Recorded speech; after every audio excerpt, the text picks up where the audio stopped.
Prologue. The child had been trained well, not by her family, but by life. When the door broke down and she ran for her mother, it wasn't to seek comfort, but to provide it. "Come with me," she wanted to beg, but since the words wouldn't come out, she tugged at her sleeve. "Come with me. It's better this way." But the mother freed herself and didn't spare a single glance for the girl, who had no choice but to retreat upstairs, alone. There was a man sleeping in the bedroom, a cruel, nasty one who scared her nearly as much as the people breaking in. Still, she shook him awake to warn him. "I'm trying to get some fucking rest for once," he roared, pushing her away. The girl ducked down before he could hit her. "If you can't keep quiet," he stopped, realizing that something was amiss. She glanced around for a hiding spot and slipped inside the closet. For a while, that was it. She hugged her knees and breathed through the musty scent of old clothes. When the screams started, she began counting. The people in the house always called her stupid, but she could go up to 1,000, and the numbers in her head, stacked one after the other, covered the wails of pain, the snarled insults, the sounds of snapping bones. She kept silent, even as the noises grew closer and louder. 205, 206, 200 and... A pool of viscous blood seeped in from under the door, and the child could no longer control herself. Her gasp ricocheted off the walls of the overstuffed closet before she could cover her mouth. She knew then that she was as good as dead. No, no, no, no. Trembling, she bit her lip and prayed to her mother's old god. In the darkness, she could not make out the color of the blood. "Stay calm," she told herself, shrinking into a pile of ancient blankets. The pleas had stopped a whole minute earlier, but there was still movement all over the house. Maybe it was her mother. Maybe she was coming upstairs to look for her. The closet door opened abruptly. A dark figure stared down at the girl, its tall silhouette framed by a glowing halo from the ceiling light. He was Death, who Death would be if it were a person. Seized by terror, the girl opened her mouth and filled her lungs with air, ready to scream. But the man lifted his finger to his lips, and the simple command froze her. "Not a huge fan of shrieks," he explained, coming closer. Behind him was the corpse of the worse she'd tried to warn, forest green liquid oozing from the gash in his neck. And she was going to be next. "Don't beat yourself up. It's not because you made noise." Death's voice was a low rumble cutting through the silence. He seemed distracted, glancing around the room as if looking for something he may have misplaced. "I could smell you the second I walked inside." He crouched down to her height, carelessly stepping in blood. The child's teeth chattered with pure fear. "Beg," a voice ordered. "Beg him," but her mouth wouldn't open. "You up there?" someone yelled from the first floor, and the girl jerked. She tried to be brave, but tears began streaming down her face. The man noticed, and his expression became displeased, just like mothers had when the girl used to complain about their new life. "Weak, crybaby, selfish." He reached for her with a sigh, and she screwed her eyes shut. In the riot of her heartbeat, she wished only for the end to be quick. Let it be quick. It can be painful as long as it's quick. But then a thumb gently wiped tears from her face, and her eyes sprang open. "Hey," another voice traveled up the stairs, closer this time. "Anything you need." The man's dark eyes held hers. He sighed again. "Call the social worker." "Shit, how many this time?" "One." The man's jaw ticked as his finger did one last pass. "Don't cry, or do if you like, but it's better this way. I sincerely hope that this will be the worst day of your life." His lips curved in a small smile. "When's the last time you ate?" She blinked, taken aback by the change of topic. Truth was, she couldn't remember. Yesterday, 2 days ago. "Come on, let's get you something warm." He held out his arms, and since the child couldn't avoid the sticky green puddle on her own, she let him pick her up, not sure why she was allowing a murderer to carry her downstairs. Maybe he helped Mother, too, she thought, knowing that the man was strong enough for the task. Yes, he certainly had. She was sure that they were going to her right now. So she buried her face in the stranger's neck and let his slow heartbeat lull her to calm. And since she was able to, she started to count to 1,000 once more. Chapter 1. She tore him apart and remade him. It took her less than a second. Present day. If such a thing as an ideal night to die existed, it would not be this one. There's so much wrong with it. I could bitch about the recent rainstorm, the weak garlic clove-sized moon, the uncharged phone sitting on my nightstand. The main issue, though, is that I'm wearing no more than 2 items of clothing, undies and a camisole. They were both perfectly adequate underneath my fluffy comforter.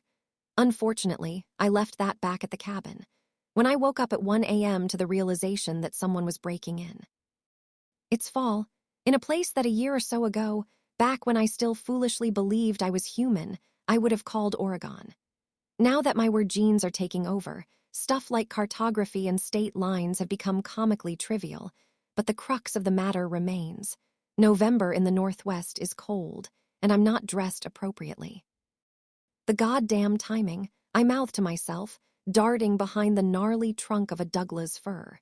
Chest heaving, I stare down at my very human-shaped hand. I visualize the change, willing my bitten to the quick nails to turn into claws. Shift into a wolf, Serena. Shift into a fucking wolf, or I swear to God that. That nothing.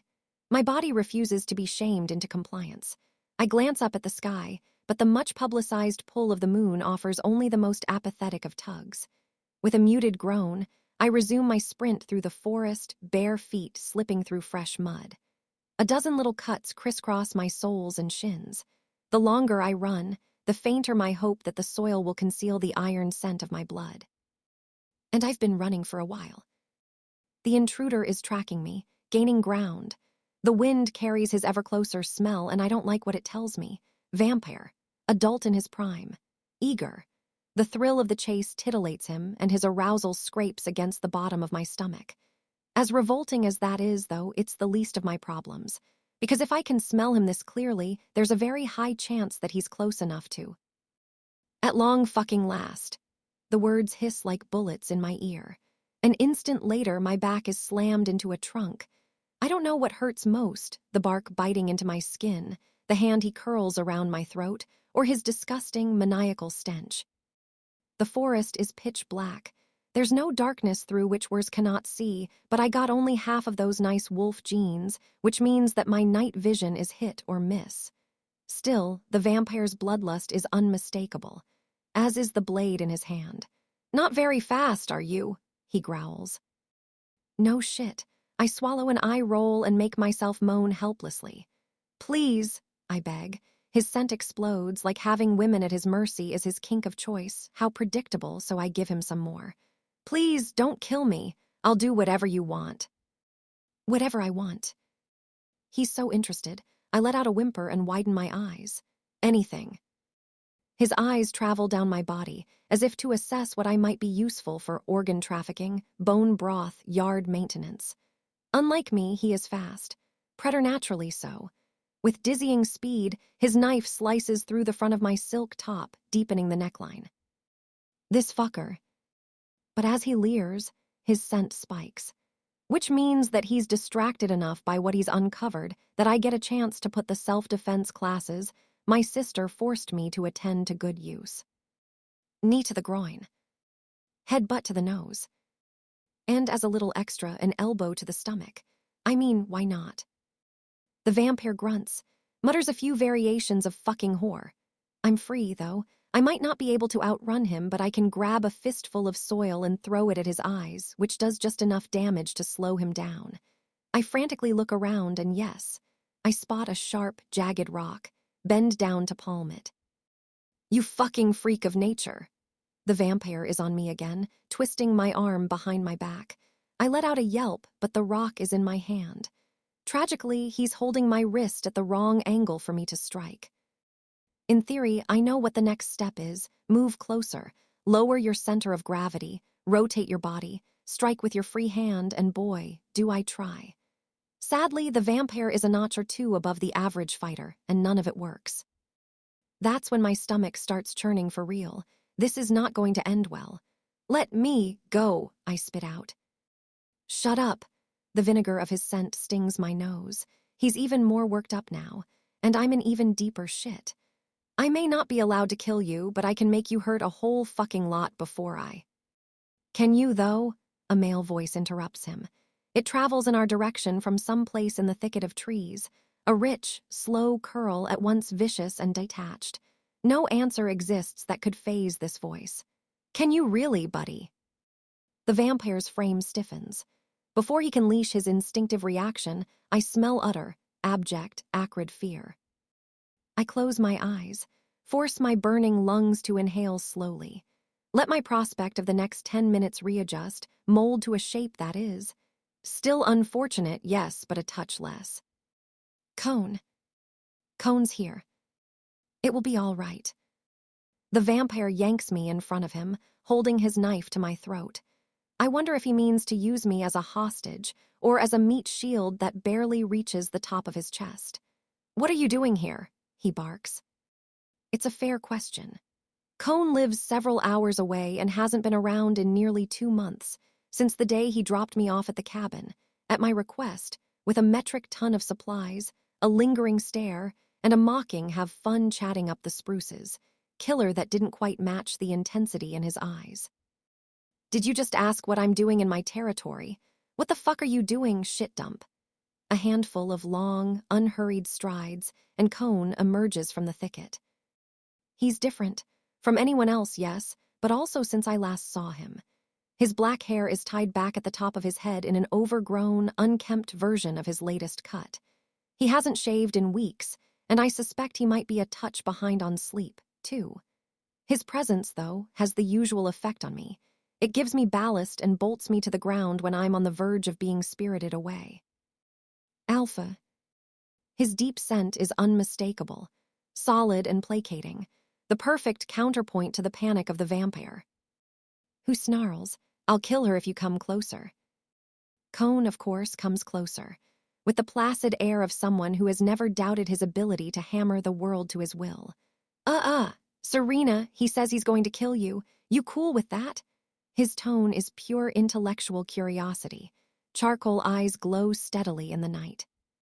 I did run out of instant noodles last week, I croak. Not my best idea, since the vampire nearly twists my humerus out of its socket. But the amused twitch of Cone's mouth almost makes up for it. You are Cone Alexander, aren't you? The Alpha of the Northwest. I sure am. What's your name, bud? That's not important, if you come any closer. Cone clucks his tongue. You gotta tell me your name or I'll have to make one up. Any ideas, Serena? I clear my throat. I like Bob. Bob the vampire, love it. That's not my no. It is if the lady says so, Shartstain. Wanna tell me what you're doing in my territory before I rip off your balls and shove them down your throat? The vampire doesn't reply but wrenches my arm so violently. My vision spots and I nearly lose consciousness. When I can parse out sounds again, he's pulling me into his body and snarling. She might be too valuable to kill, but I can do a whole lot of damage. Go ahead, then. For the first time since he appeared, Cone's eyes catch on mine. I read absolutely nothing in them. This girl can take a lot. Am I wrong, Serena? I somehow find the strength to shake my head, a blatant lie. And yet, it might be a pain-induced olfactory hallucination, but I think I smell how pleased it makes him. You sure? The vampire asks. She's half human after all. And you're half jackass. What a stunning coincidence. They all want her, you know.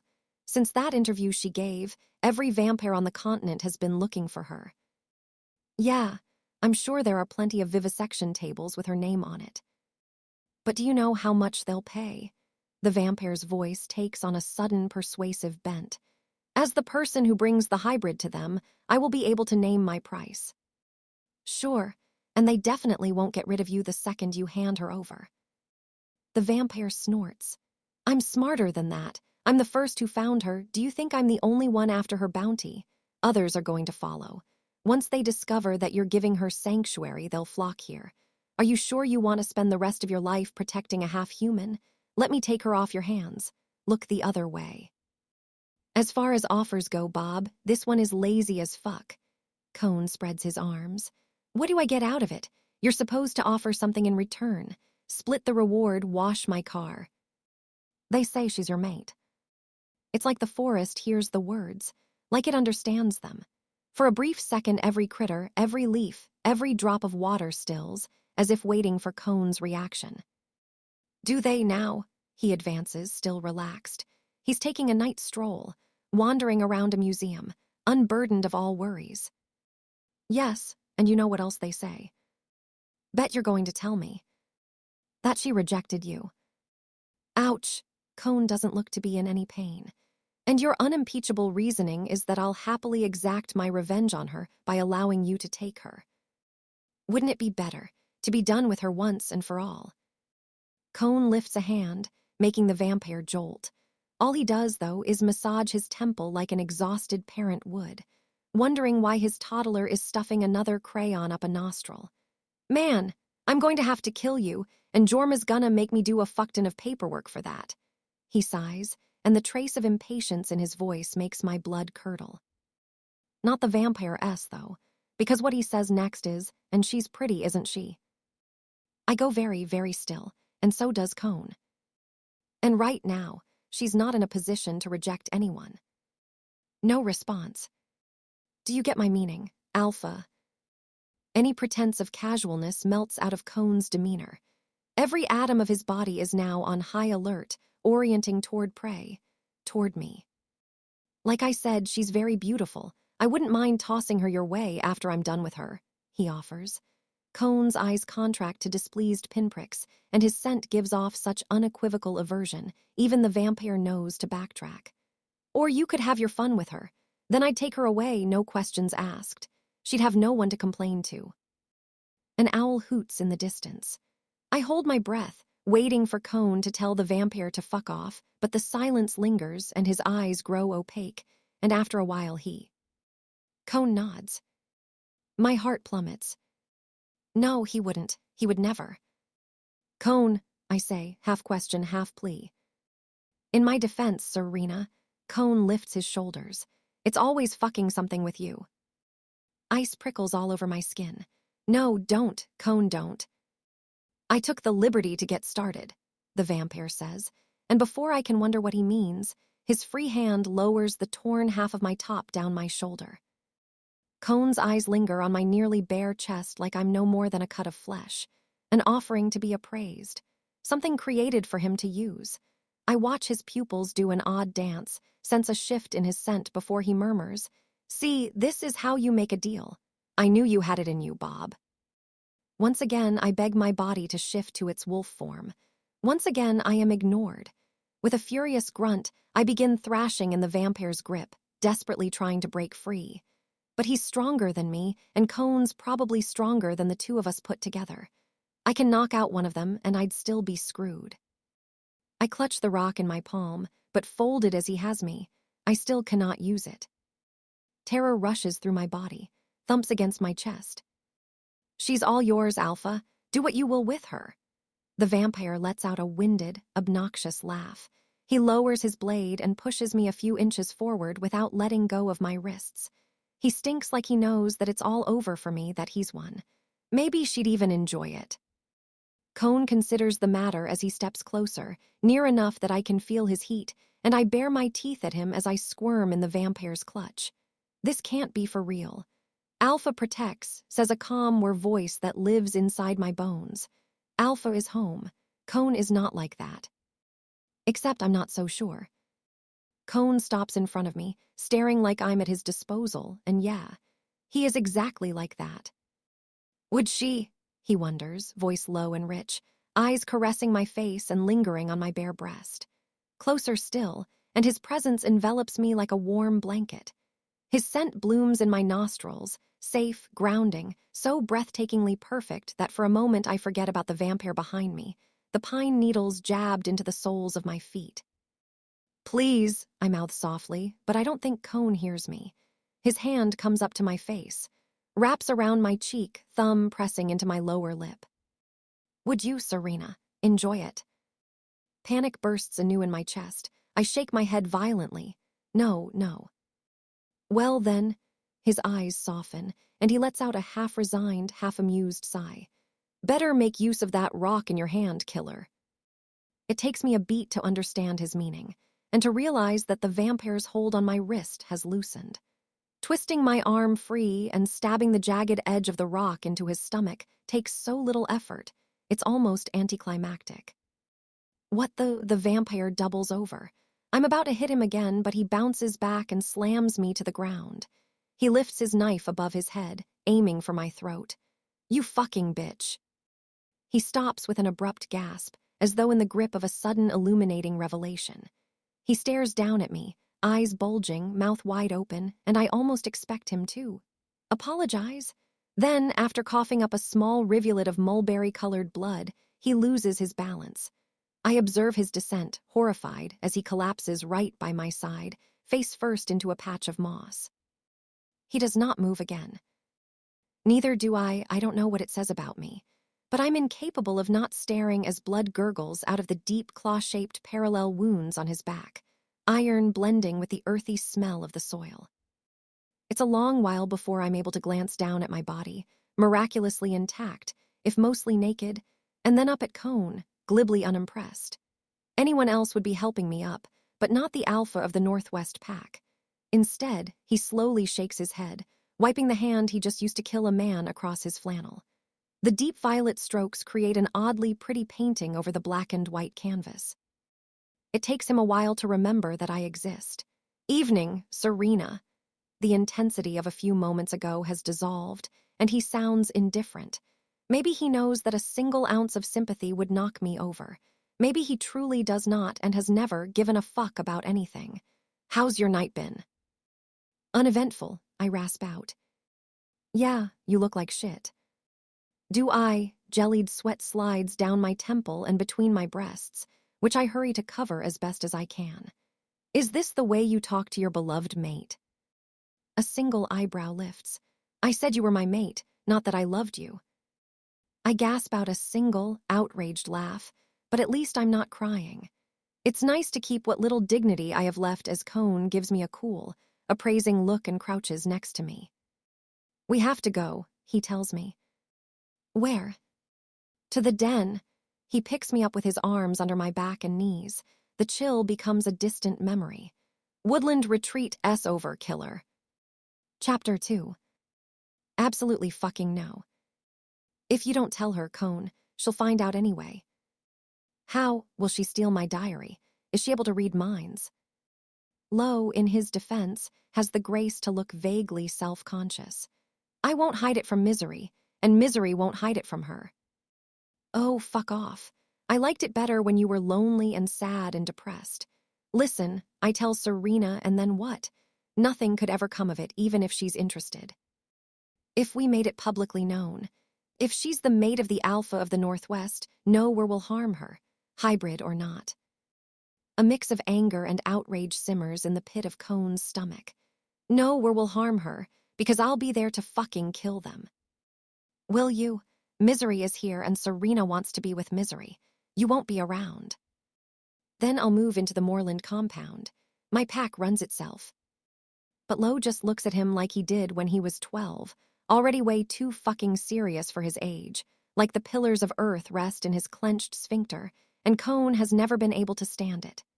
Back then, all he wanted was to shield Lowe from the ugliness of being the kind of worse they are. He still does. You're so fucking annoying. Cone drags a hand down his face. Yup, Lowe stands, had a great role model. 4.5 months earlier. Southwest Territory. Koen Alexander's first words to me are, "ITS not plugged in." Memorable stuff, really. I'm sure it's the start of every epic love story. A girl trying to turn on a laptop and jabbing the power button with increasing violence. A very big man in a plaid shirt, leaning cross-armed against a door jamb, staring skeptically at her. The ego-pulverizing embarrassment of making a less-than-excellent first impression on someone your friends love and respect. Cone appeared in Lowe's driveway a couple of hours ago, Lowe's little sister in tow, triggering the family reunion that's currently going on downstairs. It involves Anna being bubbly, Misery pretending not to adore her, and Lowe pretending not to be awestruck by Misery's inability to successfully hide her adoration. It's cute, and it deserves some privacy. Misery is at her best. I may not be at my worst, but I'm still a definite work in progress. I spent the last 2 months imprisoned in vampire territory. I was certain that my abduction would end with my spleen being fed to the raccoons, meaning that this is a second chance at life that I don't yet know what to do with. I've been wading through time and space slowly, never fully coherent, constantly overstimulated. After months of silence, whispers are too loud. The cicadas feel single-mindedly focused on rupturing my eardrums. My skin is either boiling hot or a glacier. These days, I enjoy being on my own, so I snuck up to Lo's office, sat on a leather chair, grabbed a laptop and made the radical choice to check my email. That's where Cone found me and decided to educate me about electricity. Oh, I glance at the very dangling power cord. Duh! I smile, trying to display the right ratio of self-deprecating to mortified, and look for an outlet. On your left, he says. I turn. Your other left. I want to go outside, swallow a porcupine, and wait for the internal hemorrhaging to finish me. Instead, I set the laptop aside and stand. Cone, right? Nice to meet you. I offer my hand, which he looks at but doesn't take. Okay, I think, tucking it in my back pocket. Maybe it's a worth thing. Maybe Cone's handshaking partners must clear a certain IQ threshold, which I clearly do not. Misery mentioned something about him being an exceptional asshole. A seldom offered compliment from her, so if he doesn't like me, I'm not going to bawl. There's more pressing stuff taking up my brain power. Was there anything you needed? I ask with a polite smile. To talk, do you have a minute? Of course, what's up? He doesn't tell me. Instead, he looks and looks and looks some more. His eyes are not black, not gray either, somewhere in between, reflective. They feel like tar, viscous, sticky, well-laid traps. I cannot tear mine away, but neither can I hold his gaze. Are you here to behold the hybrid? I ask without hostility. The words I've met so far have shown me nothing but kindness, and their curiosity is a small price to pay for their welcome, especially considering that most humans would shoot me on sight. Here I am. I twirl around to give him the best 360 view of my aberrant self. Honestly, I think I just look human, but I cut off because his eyes, that thing they're doing, it's not normal. They glow and contract and... Cone grunts. His head tips back, showing a strong neck and a working throat. What the fuck have I done to deserve this? He mutters. Excuse me. Actually, I just remembered. He lowers his chin and sighs. His voice is deep and gravelly. I've been a piece of shit for most of my life, that's what. Eyes don't follow. Heavy steps thud up the stairs. It's Lo who joins us and asks, You told her? Not yet. Lo nods, and I get my first hint that whatever Cone wants from me, it's probably a bit more serious than May. I ask about your hybrid diet and musculoskeletal system, and whether you molt in the fall. Where's Misery? I ask, suddenly terrified. And Anna? They're fine, both downstairs. Lo pauses. Do you want Misery here? Yes, kind of. But also, I do miss being a functioning adult who can operate without her vampire security blanket. Nah. Lo turns to Cone. You really want to tell her now? Might as well. The two men stand, silent, staring, Lo like I'm a wounded kitten he's trying to corner for an injection, and Cone. I can't get a good read on him, which might account for how alarming I find him. Or it could be the scars.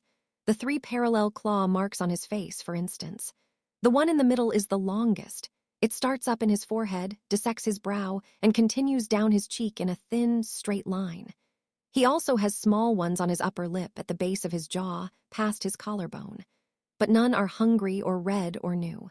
None suggest that he's itching for a fight. He's big, too, as in big. Just a couple of inches taller than Lo, but approximately 90 times more intimidating.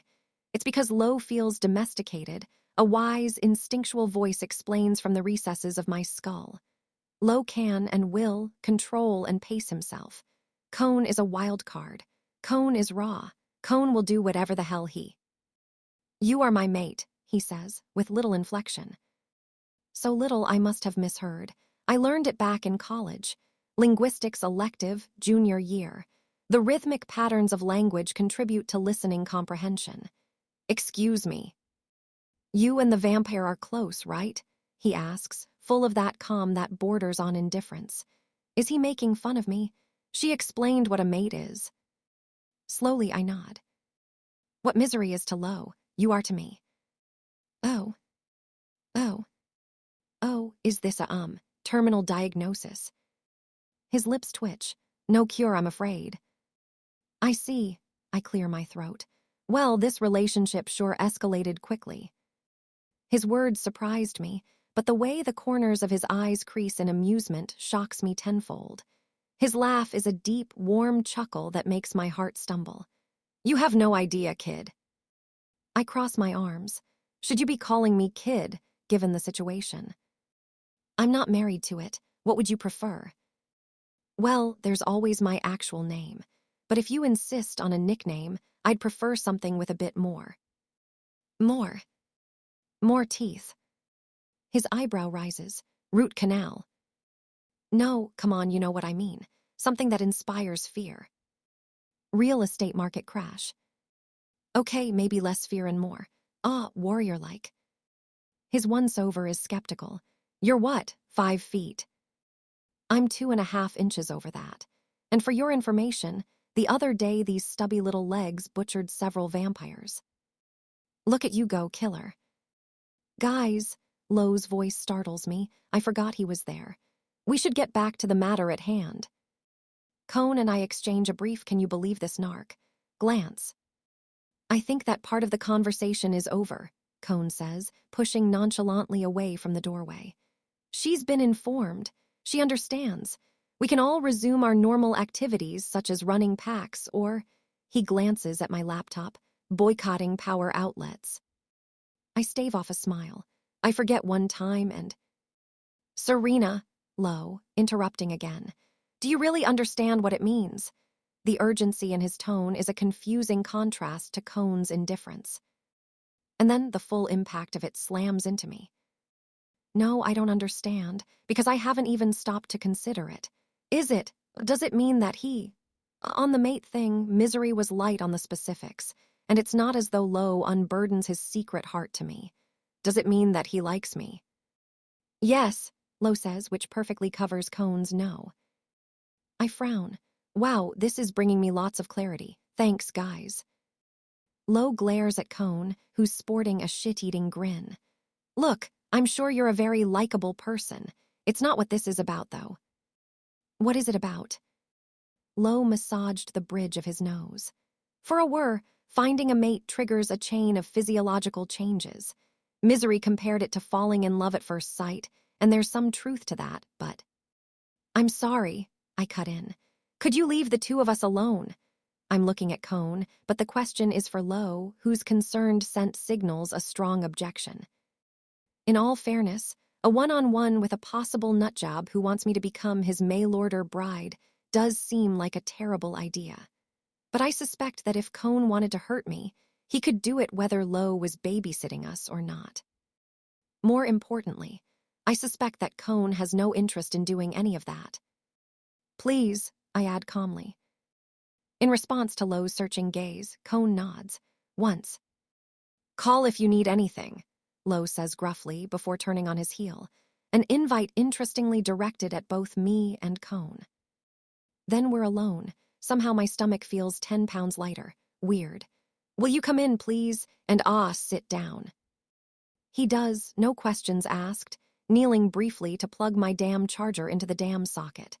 I pretend not to see it and close the door.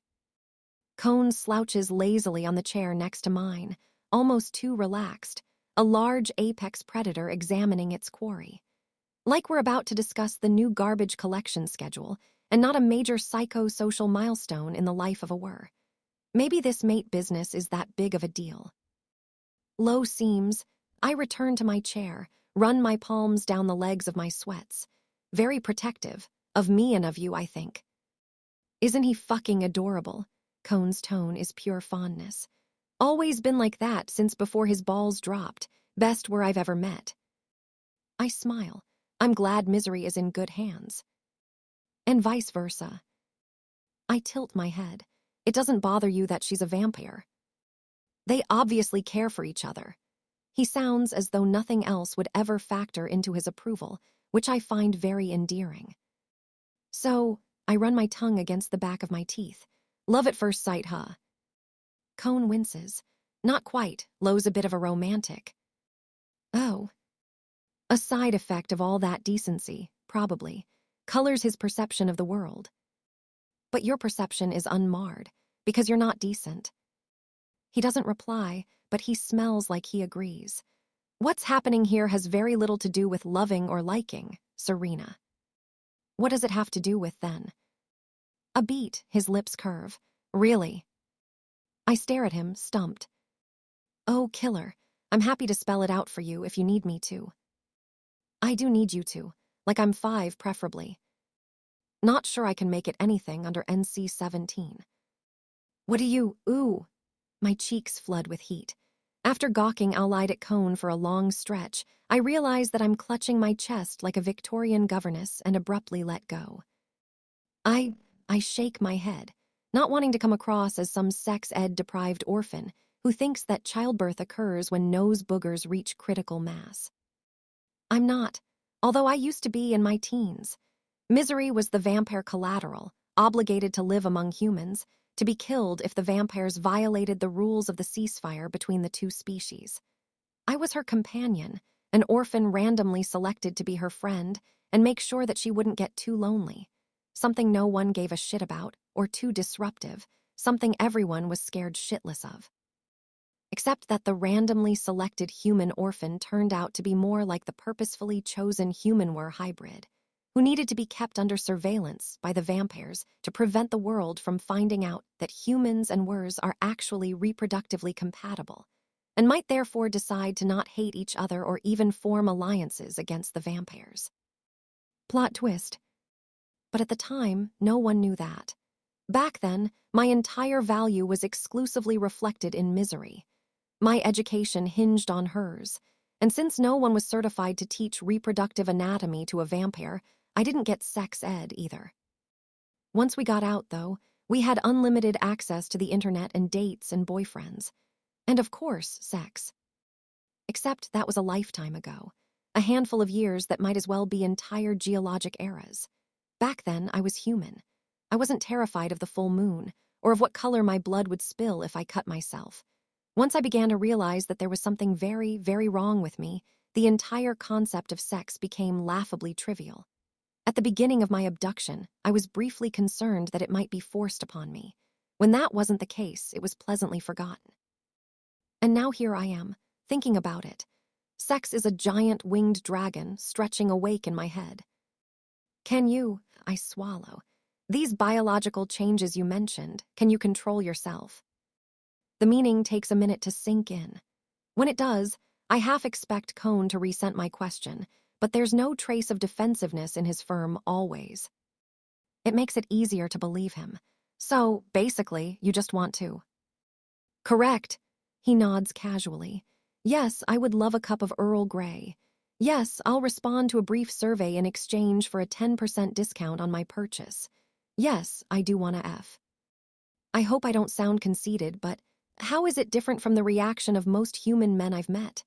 I cringe the instant the words are out. God, I do sound conceited. I'm sorry. I promise I don't walk around thinking that my face launches 1,000 erections. You're the most beautiful woman that I've ever seen, he says simply. Like it's not a big deal. Like he's complimenting my taste in socks. Like I could resemble the reflection of a wart on a doorknob, and it would change nothing for him. Which might be just what I need. My looks have always been a sore point for me, something ugly to be ashamed of. Sexualized too young, a friend with a psychology degree once said. Misery and I turned 12 and our paths diverged. She became longer, graceful, ethereal. I softer, rounder. Suddenly my body burst.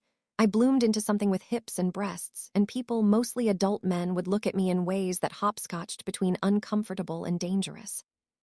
Maybe it's a good thing, Misery said skeptically, noticing the way Mr. Elrod would track my movements. Maybe it means that you're beautiful. I doubt men twice my age looking at me is a proxy for anything other than them wanting to take advantage. And that was the crux of it. Misery was the collateral. Misery needed to be kept alive, or an interspecies war would ravage the south of the North American continent. Above all, misery was special, and therefore off-limits. I, on the other hand, was a human orphan, replaceable, a dime a dozen less than. My value was null, and the staff was fully aware. I saw it in their stares, heard it in the comments they never bothered to whisper, felt it in how intensely I had to request, press, beg, advocate to receive my first bra or clothes that I wouldn't outgrow in a few months. I was there at their discretion and without protection. If I wasn't careful, who knew what might happen? I knew. And when I was 12, I began wedging a chair under the door of my room every night. I don't doubt you're approached by many men, but I'm not human, so I'm not sure how it differs. He shrugs, once again bored by the conversation. It might be just quantitative. In the end, it's hormones, sex. The rest, liking or loving, doesn't come with it. I see. I drum my fingers over my armrest and lean back, observing. Not just Cone, but also the way Cone makes me feel. In my previous life, I wouldn't have spared him a single glance. Worse, Serena, though, studies the lock of black hair falling over his forehead, the clean-shaven, aggressively handsome face. He is too intense, too brash, too rough around the edges, and at least a decade older than me. I have had a type, cute, polite, solicitous, boyish, my age. Gentle guys who underline their favorite prose passages in books we buddy read, and who were secure enough in their masculinity to borrow my moisturizer when they spent the night. I never enjoyed being overwhelmed. Cone is the alpha of a pack that takes up a quarter of the country. Cone confuses me just by breathing the same air. Cone is so diametrically opposed to the kind of men I prefer, a protractor must be involved. The gist of this, I summarize, as though taking minutes for a meeting, is that you find me attractive. That might be the dictionary definition of understatement, but yes. I'm a little heated, but you won't, die of a broken heart over me. He sighs. Humans are so fucking dramatic. And words are such dicks, I reply sweetly. Lucky for you, you're a mix of both. I bite the inside of my cheek, desperate to hide how entertained I am. Going by the swirl of amusement in his eyes, he's perfectly aware. Well, this attraction you have for me is clearly beyond your control, so I won't tell you that I'm flattered. And you seem like a great guy. You're, gainfully employed and look like you spend lots of time shirtless chopping firewood. I don't. No. I produce my own warmth. Makes sense. What I meant is, you're clearly a catch, but I know very little about you. I have no clue about your age, your last name, your favorite color. I study him. It's probably black. It's black, isn't it? I'm actually partial to red. Like human blood. He does not deny it. Okay, well, as I said, thank you for your consideration. Unfortunately, I'm not in the position to start a relationship, so I must decline your offer and... What offer? The one that you... I frown, because he did not make an offer. This conversation is not an invitation, killer. That is true, even though I'm not sure why I'm realizing it just now. Cone is not hitting on me. He's not trying to cha-cha real smooth into my life. He did not decide that pairing up with me would perfectly round out Low and Misery's nuclear family and allow us to host holiday meals at alternating intervals. There is no expectation of anything. But why did you want me to know then? It's the truth. You should be aware. He says it matter-of-factly, like real and shared are overlapping constructs. And you and the truth are particularly tight. He assesses me for a beat. I'm not going to lie to you, Serena. Well, I'm probably going to lie to you a lot. Yeah, his smile is almost charmed. What kind of lies do you tell? All sorts. I swallow, glance at my own knees, but only if it's for the greater good. You sure? Yes, what about you? Are you sure? Sure of. How do you know that I'm really your mate? I just do, trust me on it. I do, surprisingly. In fact, I'm less concerned with what he feels and more with. How can I tell if someone is my mate? I want to know if I feel the same about you. He waves the question away. You don't. How do you know? If you did, you'd be aware. That's not true. Maybe the signs are there, but I'm missing them because I'm only half-were. You couldn't miss them. My throat is dry, my stomach heavy with disappointment. Did I? No, come on, I don't want to mate, whatever that means. My sex drive's cobwebs have grown their own cobwebs. I've always needed bucket loads of time alone. Plus, I'm still figuring out what I am. This isn't the start of anything. Except, I do feel very safe here with you, I confess, retreating inward for a moment, groping at my unintelligible body and my tricky mind for clarity. Cone's presence is cumbersome, and I feel like I'm stuffed too tight by him, but I'm experiencing a stunningly quiet moment. No anxiety, no choking dread of what's to come. I'm usually, well, it's been a bit draining finding out that I'm a hybrid, but right now I'm not afraid at all. That's because I'm alpha. We bring calm and order. But I don't feel the same with Lo. He quickly discounts it. Don't read too much into that. It's not a sign of anything. But why am I even pushing back? He just gave me an out. Okay. Well then, since this is clearly one of those unrequited lust situations we, all have to deal with sometimes. Yes, he seems amused, like he knows something I don't. Shouldn't he feel despondent and rejected? You're my closest friend's husp, mate's closest friend, and I'd love to get along with you. So maybe we could be, friends. What about polite acquaintances? He counters. I cannot tell whether he's serious, so I nod. Deal, and you may quietly pine after me if you must. He exhales a rough, quiet laugh. It mostly sits around the edges of his eyes, but it envelops me all the same. Thank you. He doesn't seem too devastated. Or maybe he's just the type to find humor in every situation. It's what Misery and I used to do whenever things went to shit, which was always laugh about them. Watch them go to shit even harder, become hysterical but in a diverting way. That's still who I am. Misery may be settled, overflowing with belonging, but I'm a fucking disaster. You wouldn't want me anyway if it weren't for the whole biology thing. I'm a mess, I say, subdued, barely audible. He hears me, though. Oh yeah, you are. Hey, my chin juts out. I can say it, you shouldn't. Serena, you're a half-human who admits to being a serial liar, doesn't know how electricity works, and is undoubtedly swimming in complex PTSD. Believe me, a toddler can say it. I really want to be indignant, but a laugh snorts out of me all on its own.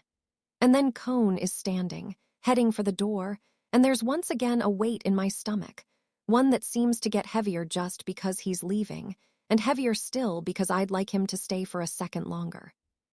And then the understanding rolls into me, as inexorable as a little earthquake, that this is it, the rest of my life, and maybe I could slowly, cautiously start living it. You know, I say when he opens the door, and I'm brusquely reminded that a world exists outside the walls of this room. I actually think that maybe I could. He looks at me over his shoulder. My belly feels warm. You seem, Misery and Anna love you, which means that you're a nice guy. We could maybe, try to hang out sometime. Coffee, maybe, or I'm not sure what you guys do when you go out, but the thing is, I know you very little, but so far I kind of like you. No, hey, I'd love to go on a date with you was ever uttered more clumsily, but it's okay. Because Cone's eyes soften with amusement and indulgence and maybe some affection, too. That's what makes his words feel like a razor-sharp knife, sliding between my ribs. I meant what I said, killer. This mate thing is about fucking. The part of me that matters isn't interested in you. Like me or don't, he says kindly. I really couldn't care less. Chapter 3. She expects little and is not easily offended. It makes pushing her away frustratingly hard. Present day. Koen Alexander, the feral alpha of the most dangerous pack on the continent, undisputed ruler in a wild territory known for its exceptional bloodthirst, listens to human classical music while driving. I did not see that coming. And yet here he is, post-vampire slaughtering, blissfully unaffected as he chauffeurs me back to the Southwest Pack. lightly tapping his long fingers against the steering wheel to keep rhythm like a connoisseur. Would it be insulting to openly manifest my shock? Do I care about offending Cone? Yes, and yes, since I'll be alone with him in this car for the next few hours, at the mercy he may not have. Is this Bach? I ask, with no real clue what Bach sounds like. In my previous life, back when I was a human financial reporter whose idea of a mightily stressful time included judging the ripeness of watermelons or having to sneeze while driving, I gravitated toward pop. Why didn't you shift? Cone asks instead of answering. His eyes never leave the road ahead. Sorry. Why didn't you shift to wolf form to run from Bob? Right, who is Bob anyway? The look he gives me lasts a quarter of a second, but perfectly relays what Cone thinks about people who answer his questions with more questions. How lovely, to learn that his patience and willingness to filter himself have not increased in the weeks since he shuttled me to the cabin. I fidget with the sleeves of the extra-large hoodie he lent me, and for the 10th time since I got in the car, I tell myself to forget the way he stared at my naked chest in the woods. It was a ruse, to distract the vampire, to save my life. He was never going to harm me, and I have zero reasons to be afraid of him. Well, I have one. He's objectively terrifying. I can't shift when the moon is this small, I tell him. It's the way it works with Wurs. When the moon is fat and round in the sky, we can barely resist its call and need all our self-control to avoid shifting to wolf form. The feeling of something awakening inside me, clawing to be let out once a month, always during the same lunar phase, that's what first clued me in that maybe I wasn't all that human, after all. Conversely, when the moon is weak, only highly powerful and dominant Wurs can shift. I'm neither, and my ineptitude should be plenty believable to Cone. If only. And yet, he muses in his deep voice, back when I first met you, you could shift at will. Not when the moon was like this. When it was smaller, if I recall correctly, and I do. I force myself not to tense. Wurs pick up on physiological changes like sentient lie detectors, and I nurse too many secrets to have someone as perceptive as Cone on my back. Maybe you have me mixed up with someone else. He shoots me another dissecting, eviscerating look. Does your sudden inability to shift have anything to do with the reason you decided to disappear on a 2-month holiday in the middle of the forest? Yes, it does, and no, it's none of his business. The reason I decided to disappear, if that's even a word you can use for someone whose whereabouts were never not accounted for, is that the things I had to deal with in the past year include, in chronological but not traumatogenic order. I lift my hand and begin counting with my fingers, the slow realization that I'm not fully human. The even slower realization that I'm much wolfier than I ever believed, my abduction and subsequent imprisonment at the hands of the vampires, baby's first mass murder, in which I partook as the murderer, and at long last, coming out to the rest of the planet as the first human-Wur hybrid. I thrust my splayed hand in Cone's face like it's the world's most fucked-up bingo card and bat my eyes at him. I think my need for rest and relaxation was justified. Not to kill your buzz, but I doubt you get to claim a mass murderer commemorative coin if it was in self-defense. He's probably right, and I don't feel bad about the 2, 3, 7, it's all a blur. Vampires I killed to protect misery. Still, rearranging my self-image from law-abiding citizen to opportunistic slaughterer did require some inward work, ego-concept adjustments, self-reflection, bawling, that kind of stuff.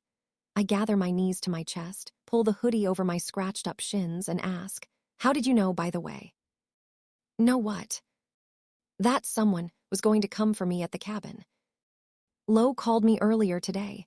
2 vampires, Bob and some other gizmophon, tried to hack the Southwest and triggered some intrusion detection systems. Alex, their IT guy, realized that they were looking for your location. A beat. And Anna's. I cover my mouth with my hand. Anna and I have one thing in common. We're human-Wur hybrids. But while I went public with my real nature, hers is on a strict need-to-know basis. Because Anna is 7 years old. Is she? Okay, yes. Bob was able to track you through your sat phone and followed you up north. There was no information on Anna, but Alex planted some to lure the other Gizmafin deeper into Southwest territory. And Lo killed him, of course, but prior to his untimely demise, Lo's mate did that. He makes a vague circular motion. Hypnosis thing on him. What hypnosis? Oh, the thrall. Yeah, that. Cone's expression clearly states, not a fan. It's a common we're feeling. So Misery thralled Gizmafin. What did he say? A member of the Vampire Council is offering several life-changing amounts of money for a hybrid. Which member? The fact-finding didn't get that far.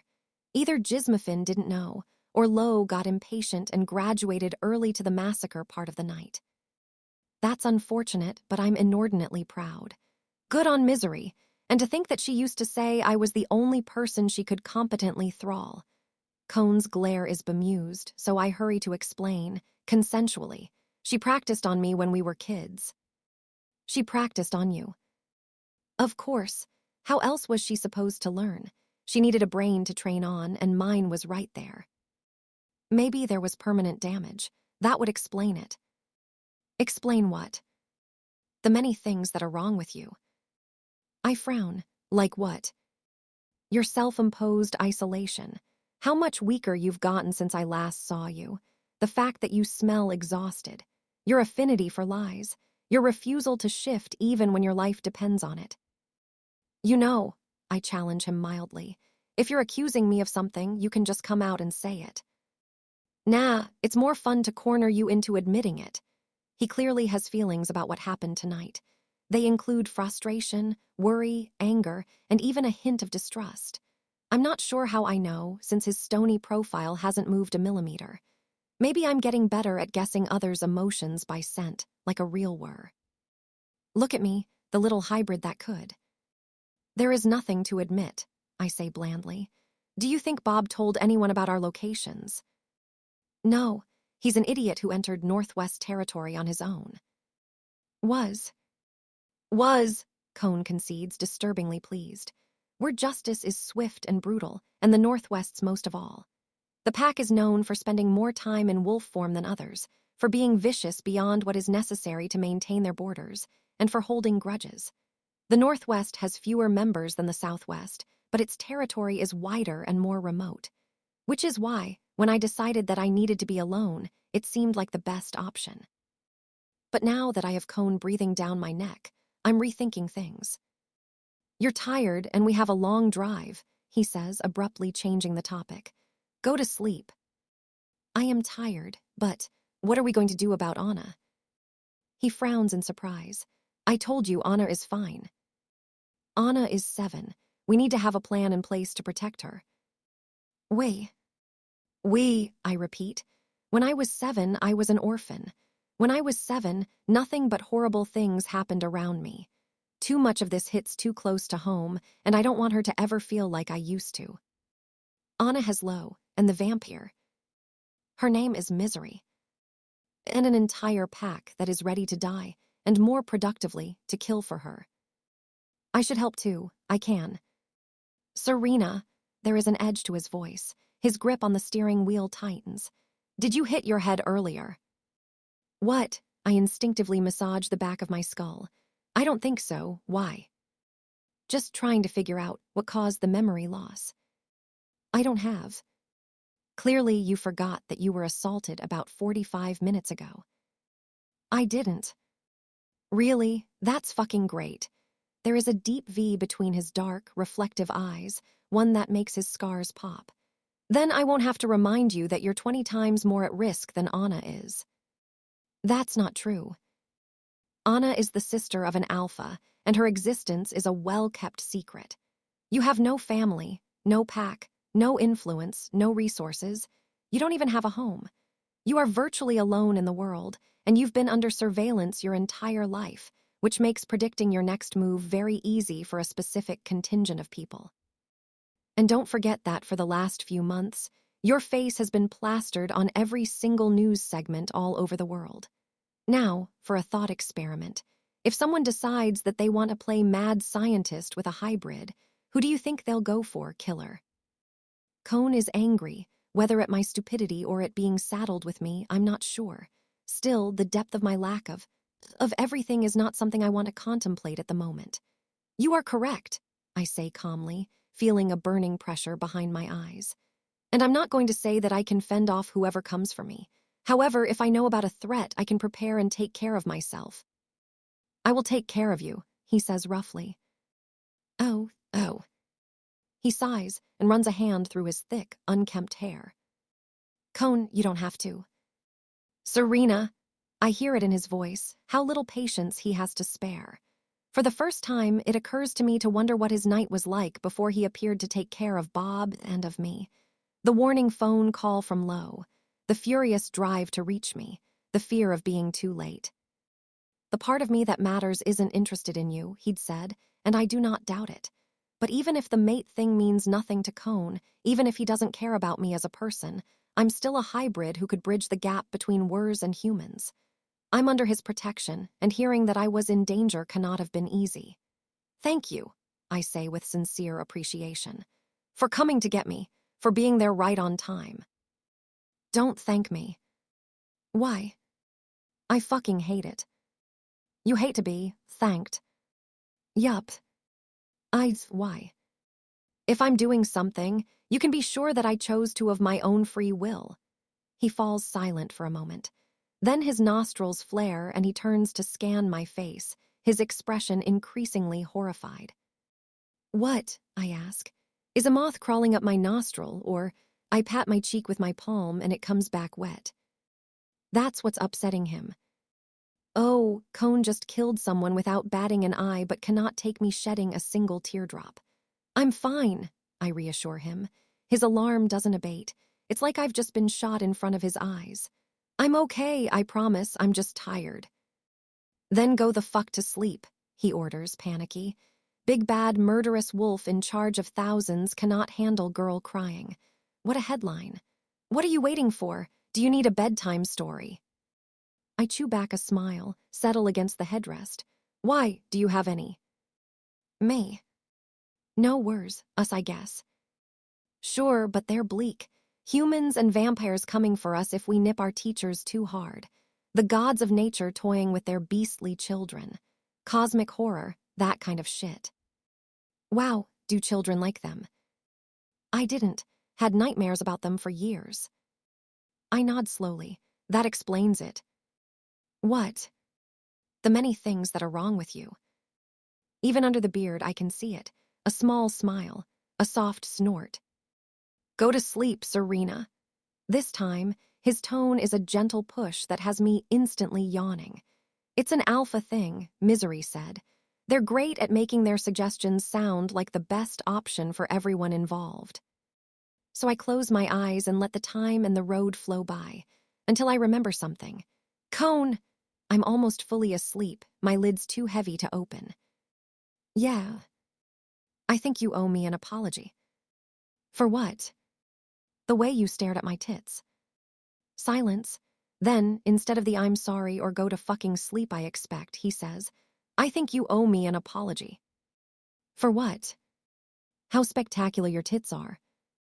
God, he really is an epic asshole. You might be the worst person I've ever met. Wouldn't be surprised, he mutters. I fall asleep with a small smile on my face, and for a few hours, I don't think about how little time I have left to live. Chapter 4. He's toweling himself off after a shower, and the call is on speaker. It gives him hope that he may have misunderstood. Are you serious? He doesn't wait for Lowe's reply. As a rule, Lowe doesn't joke. Who the fuck gave her the idea? Maddie Garcia asked. For fuck's sake, the human governor's the one who leaked her existence to the press to begin with. She can suck shit out of a straw. We cannot be sure. A pause. But yes, her team likely did. And when the knowledge of the existence of a hybrid wasn't enough to sway public opinion, she asked Serena to publicly come forward. Serena said yes. And you let her. I have no say in the matter. Do you realize the danger she'll be in afterward? Being known as my mate won't protect her in vampire or human territory. Serena believes that the benefits outweigh the costs, and Cone, a sigh, However much you hate this, misery loathes it more. He doubts it. But, Lo continues, if Serena's sister is willing to acknowledge that a lot of good can come from this, then you too should. I fucking won't. That bad? Lo asks after a long silence. No, it's worse than that. 2.5 months earlier. Human territory. The thing I hate the most, and there's plenty to hate here, is the sticky heat of the camera lights. It sends little beads of perspiration down my spine and makes the skin of my back plaster to my light pink, per Anna's request, blouse. We cranked the AC all the way up, one of the producers tells me, apologetic, but Governor Garcia sent over 20 Secret Service agents to protect you. We're working on a skeleton crew, but the studio's not built for a crowd this size. I smile, grateful, nod, appreciative. Wonder if he knows that on top of the human agents, there are approximately 15 wers milling around incognito. Half cones, half lows. Maddie said that she'd provide security. I pointed out to them 2 days ago when they briefed me on their plan. Don't you trust her? Lowe's diplomatic yes, but completely overlapped with Cohn's curt no. His favorite word, coupled with his favorite tone. I cocked my head at him, fascinated. Do you trust anyone at all? With your precious life, killer, how could I? This is Cohn in a nutshell. Mocking and unreadable and maybe even a little cruel. He does, however, get shit done. We're on in 5, the producer reminds me. Anything else you need? I'm good, thank you. A few feet away, the star journalist who will conduct the interview is recording a teaser. The answer that every human has been seeking for the past month. When was the first known were-human hybrid born? How did she manage to stay undetected until her early 20s? What was her life like? Who is she? And above all, why is she coming forward right now? Stick around to learn more. I zone out, dissociate, try not to think about what's at stake. In a shocking revelation, the business of going on TV to speak on how alien one is can be a bit alienating. Solitary. Misery and Lo insisted on being here, but the less obvious my link to the Southwest, the better for Anna. Maddie's presence would only fuel the correct rumors that I'm her carefully chosen political pawn.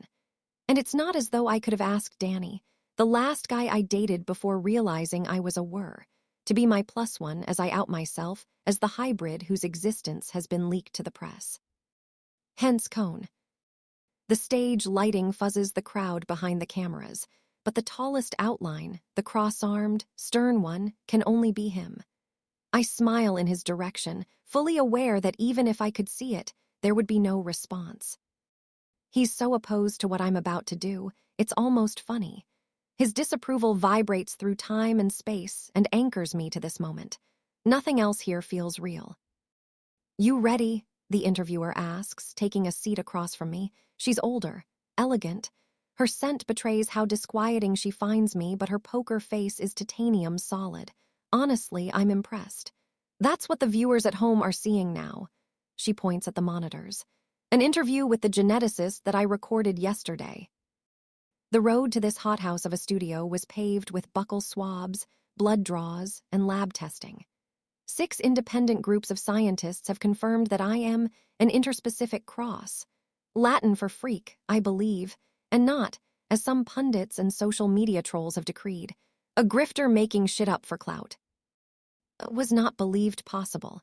We don't have reports of hybrids, even from territories such as Europe, in which wers and humans live more amalgamated lives. What changed? The most likely hypothesis is that random genetic mutations have occurred within North American packs. Genetic mutations like what? It's impossible to say without more data. My hunch would be mutations in the genes that encode for gamete recognition, or regulatory genes. The bottom line is that these mutations made was reproductively compatible with humans. And these mutations, they affect all wers all over the world. Unlikely, where packs tend to be self-sufficient and isolated. For instance, packs such as the Northwest and the Southwest are known allies, which may come with genetic exchanges between them. But according to most human observers, those two packs rarely interact with the new N-gland packs. And the same is true for other North American and European packs, very few connections. So, what are the chances that humans and wers will become one single species? The geneticist laughs. I wouldn't worry about it. Keep in mind, most hybrids are not fertile. What about this one? She's highly unlikely to be able to have children, with humans or with wers. The difference in chromosome structure will make it hard for her to produce functional gametes. An out-of-body experience, that's what this is.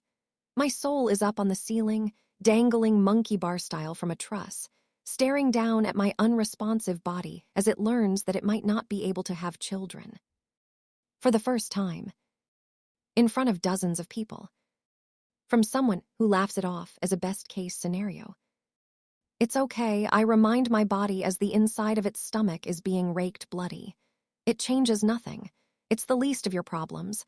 You knew that this would be supremely shitty when you agreed to it. Stay on task. Focus on. Made you decide to come forward and speak to us? The interviewer is asking. We're on air. I switch on, plunge back into the moment. Frankly, realizing that it was either that or letting others take control of the narrative. I smile the same confident, self-assured smile I used to pitch stories to my editor or to charm the pizza place guy into giving me the slice with the most pepperoni. Since my existence was made public 3 weeks ago, a lot of inaccuracies have been reported. I'd like to set the record straight. I see. And to remind our viewers, the Herald, Ms. Paris's former place of employment, received information about the alleged existence of hybrids from an undisclosed human source. Its veracity was widely debated. Then, a few days ago, you made a statement to the press revealing your name. Thank you for giving me the opportunity to share my story. Could you explain why you believed you were human until last year? People adore being served a good conspiracy theory. However, one must choose its platter and garnishments very carefully. Take my situation. I could tell the truth, that I was under surveillance my entire life because a few despotic members of human were, and vampire societies were so power-hungry and pathologically unwilling to coexist. They engaged in a complex web of sloppy but decades-enduring deceit. Problem is, it sounds sketchy, far-fetched. The responsibility is too diffused. More importantly, it would only reinforce humans' hostility toward the other two species, and there are buckets of that going around already. That's why, after agreeing to this interview, Maddie, Lo, and I put our heads down and workshopped a few talking points. The title of our story is An Evil Human Ex-Governor Locked Poor Little Hybrid Me in a Basement Because He Hated Peace. It's palatable, easy to understand, might even allow the average human to feel morally superior. They would never imprison an orphan and lie to them. They could even be inclined to open their hearts to a victim of injustice. They might decide to see wers as people, instead of glowy-eyed butchering machines. And in the end, this is what we hope to accomplish. Buy goodwill for Maddie Garcia, the new human governor, and enough public support to make reforms possible. My real nature was kept from me. The former governor was afraid that as a hybrid, I had the potential to become a symbol of unity between wers and humans, an unwelcome one, since his political career was based on divisiveness and fear-mongering. You're talking about former human Governor Davenport, who unexpectedly died in prison 2 days ago. Yes. It wasn't us, Lo was quick to say when the news broke of the governor's death. A little too quick, considering I hadn't even asked.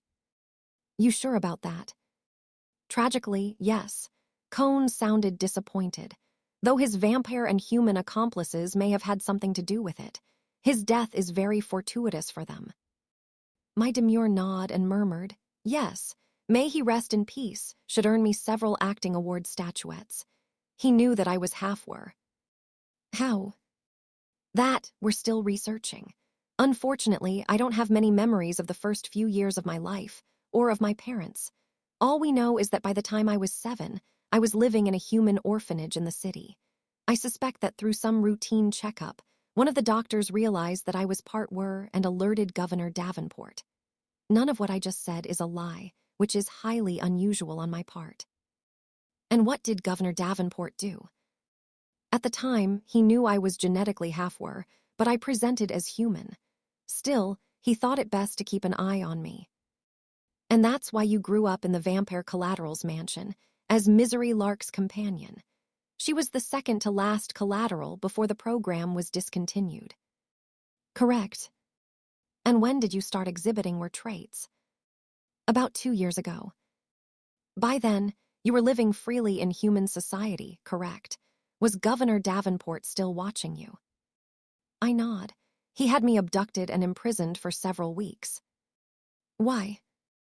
I believe he felt threatened by the human public's possible reaction to my existence. At the time, Maddie Garcia's gubernatorial campaign was picking up steam, and she was later elected. It was clear that many voters wanted to see some change in the we're-human relationships, and Governor Davenport thought my presence might galvanize them even more. Did he act alone? As far as I know, blatant erasure of the vampires, and worse, he was in cahoots with. I'm sure I'll hear all about it when we meet again in hell. How did you get free? Oh boy, I shifted to wolf form and escaped. So you are able to shift? I am. Is it a lie? I'm not even sure anymore, but it's a new skill for me. In what ways are you human? Well, my blood is red. My strength and senses acuity are somewhere in the middle between a were and a human's. I see. Serena, this must all be very painful to relive. Thank you for sharing it with us. What about the rumors that there are others? Others? Other hybrids. The Herald's article suggested that you might be one of two. And this is the real reason I'm here. Everything else, Maddie, peace, reforms, public opinion. Well, it all matters, but not as much as shoving the spotlight away from Anna. That's why I spent the last week leaning across the porcelain sink of Lowe's bathroom, rehearsing my frown until it was flawless. When I see it furrow my brow on multiple screens, I decide that all that practice was worth it. If there are other hybrids, I've never heard of them, but I'd love to meet them. The interviewer leans forward a little, ready to dig. I recognize the ambitious gleam in her eyes, the thrill of the chase. I was like her. I used to ask the hard questions. I wanted the truth. Now all I want is to get this over with. The article that outed you, she says, alleged the existence of a younger female hybrid, one who lives with the Wers. Oh, right, yes. I force a kick of understanding to spill onto my expression. I wonder if the source was mistaken. What was said about the other were used to be true of me when I was younger. Maybe that's where the confusion originated. I shrug cluelessly. The article itself did state that the source could not provide evidence on the existence of this second hybrid. The interviewer agrees. My posture doesn't change, but I feel my muscles melt into the chair. I had a single fucking job, and I did it. I'm so ready to go home and throw up in the bathtub, but this lady is still asking questions. You've been staying with the Southwest Pack. Do you miss living among the humans? Yes, of course, I say, instead of a more truthful not at all. The thing is, humans have been less than outstanding to me of late. My former colleagues at the Herald wrote an op-ed about feeling betrayed and traumatized by the way I deliberately misrepresented myself, in a professional setting, no less. A waiter from a restaurant I never even set foot inside went on record about the time I ordered a steak and promised a 40% tip to make it extra rare. Pete, an engineer I went on 3 dates with, sold his story to a tabloid. I always suspected there was something wrong about her. She didn't seem to enjoy what most women do. His dick, he meant. I can't believe I'm getting internationally dragged for refusing to screw a guy who told me that I look just like his mother. So, yeah, humans are on my shit list, and I don't miss them. What I do miss is the period of my life in which the word problem could apply to the printer not working. However, I add, I'm very grateful for the opportunity to spend time with Wers and learn their customs. And what do you say to those who believe that hybrids such as you are a threat to society and should be eliminated? I smile pleasantly, like she didn't just ask me, what's it like when people want to watch you croak with their beady little eyes? Gotta love journalism. They are free to believe what they like, but centuries of conflict have benefited no one except those in power. I think that the genetic bridge between the two species could be the harbinger of a better future. There are a few more softballs, and I spout a few more platitudes, which should get me a 7-figure aphorism book deal any day now. Once the interview ends, Cone waits for me on the side of the stage, looking as pleased as ever. Which is not at all. Are you her, alpha? The interviewer asks, taking him in. She smells terrified and aroused. Sure, Cone drawls right as I snort. He's more like my babysitter. And she's more like a pain in my. Let's go, I nearly scream, tugging at the sleeve of his plaid shirt. He's the only person in the building not wearing business attire. I'd say he didn't get the memo, but knowing Cone, he sent it back with "I do whatever the fuck I want" scribbled all over it. In blood, most likely. In the elevator, it's me, him, and a gaggle of human agents standing behind us. Did you know? He asks under his breath, staring ahead at the doors. My heart plummets. He's talking about what the geneticist revealed about hybrids having children. I have no clue how, but I'm certain of it. No. His jaw shifts from side to side. In the network's lobby, a valet timidly approaches him. Sir, your car is waiting outside. Cone's eyebrow, the one dissected by scars, arches at an angle that clearly states I've never been called sir before, and it better not happen again. I turn my head to hide a smile, and that's when I hear it.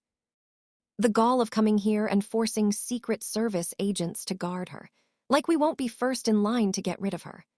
The man in black behind us is mumbling in his buddy's direction, low enough not to be overheard if Cone and I were humans.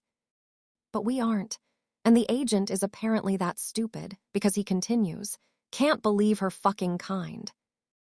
I spin, ready to politely request that he repeat it to my face, but Cone wraps an arm around my waist and pulls me into the hard heat of his body. From the outside, it probably looks like a playful, affectionate gesture. I take it for what it is, a firm command not to kill. Not with an audience this big, at least, he murmurs lightly against the shell of my ear. Without letting go of me, he uncoils to his full height. Listen, bud, he tells the men, at once easygoing and assertive. This is Cone being in charge, hurting people, straightening spines. I wonder if the agents know he's an alpha. For me, it's impossible to miss. Those eyes, his overpowering scent, how difficult it is to tell him anything approaching no. I don't like her kind either. Do I think she should have come here? Fuck no. The agent blinks. I can almost hear his skin break into goosebumps. Women, they belong in the kitchen. I don't, though. I can't see Cone's face, but the smile in his voice is blood-curdling. I get around. Would you like to apologize to the lady, or would you like to learn what that means? The man's scent is pure terror, mixed with a drop of shame. He started shit but doesn't want to lose face in front of his colleagues.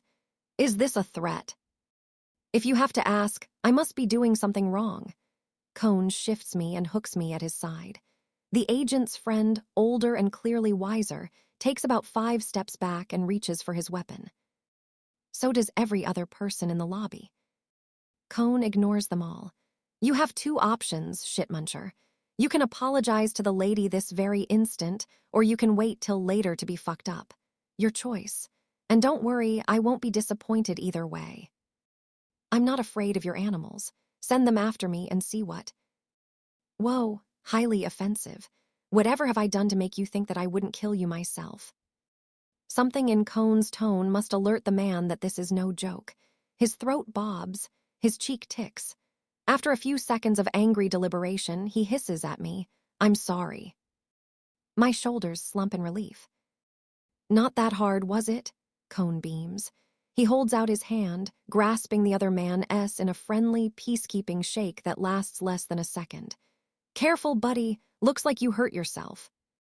The man lifts his arm, puzzled to find thick red blood streaming down his pale flesh, past his wrists and into the sleeve of his suit. He seems to be unable to grasp what just happened, and I don't blame him, because neither can I, at least, until I notice the 2 vertical cuts slicing his wrist. They are claw-shaped, deep, and they run parallel to the long vein in his inner arm. In fact, they barely missed it. If you make any more comments about this girl over here and I find out, Cone says, too low for anyone but the three of us to hear. It'll be your throat. I shiver. The man breathes hard, clutching his wrist to his chest. Show me you understood. He nods quickly. Very good. Come on, Serena. Cone's arm wraps around my shoulder. I need you to make me a sandwich. I let him lead me to the door, feeling as though I'm moving through water. Cone. Ahem. What just happened? You gave an interview that stuck a bull's eye on your back, despite my repeatedly stated and very valid objections. No, I meant, stepping outside is like walking into a wall made of screams. Unsurprisingly, my presence here has attracted a crowd big enough that the network busted out the VIP barriers. Abomination. And never forget what the words did to my people. A liar, you're a liar. Blessed with the power of blood and the blood of power, the flesh will be reborn and take new shapes. The last one is my personal favorite. Cone's, too, judging from how his pupils turn into slits. But there are half a dozen we love you, Serena.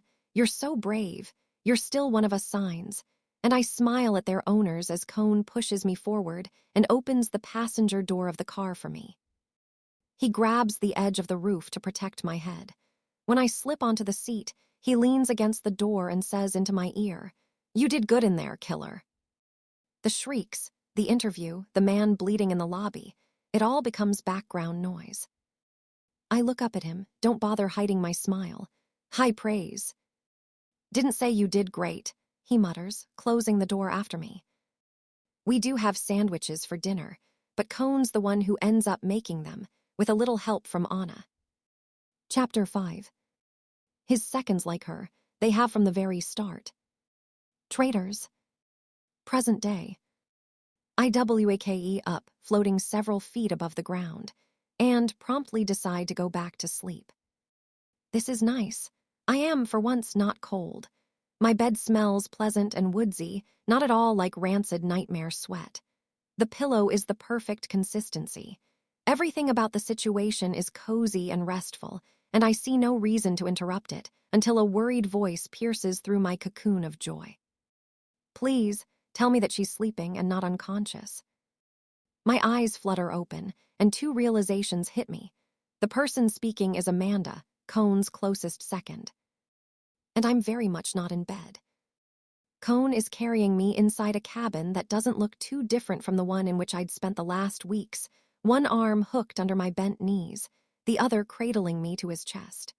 My head nestles in the side of his throat, where the scratch of his beard tickles my cheek. The events of last night wash over me in rolling waves. Look at me, living to see another day. What time is it? I ask. Almost dawn. We must be a few hours away from my cabin then. Are we in the southwest? That's where he's going to take me, right? Back to misery and low. Still northwest. We stopped at one of our safe houses. Lazily, I paw at Cone's shoulder and stretch in his arms. I can walk. Me too. Wanna start a club. Can I be president? Treasurer at most. No deal.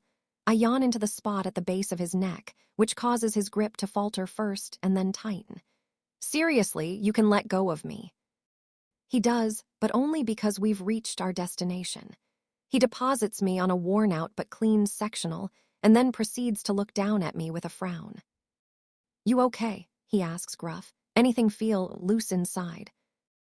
Loose, like what? I don't fucking know. An artery. I decide to ignore the question and ask, do you know what a man bun is? A what? Must not have made it to the words. I was just wondering whether the lumbersexual vibes were on purpose.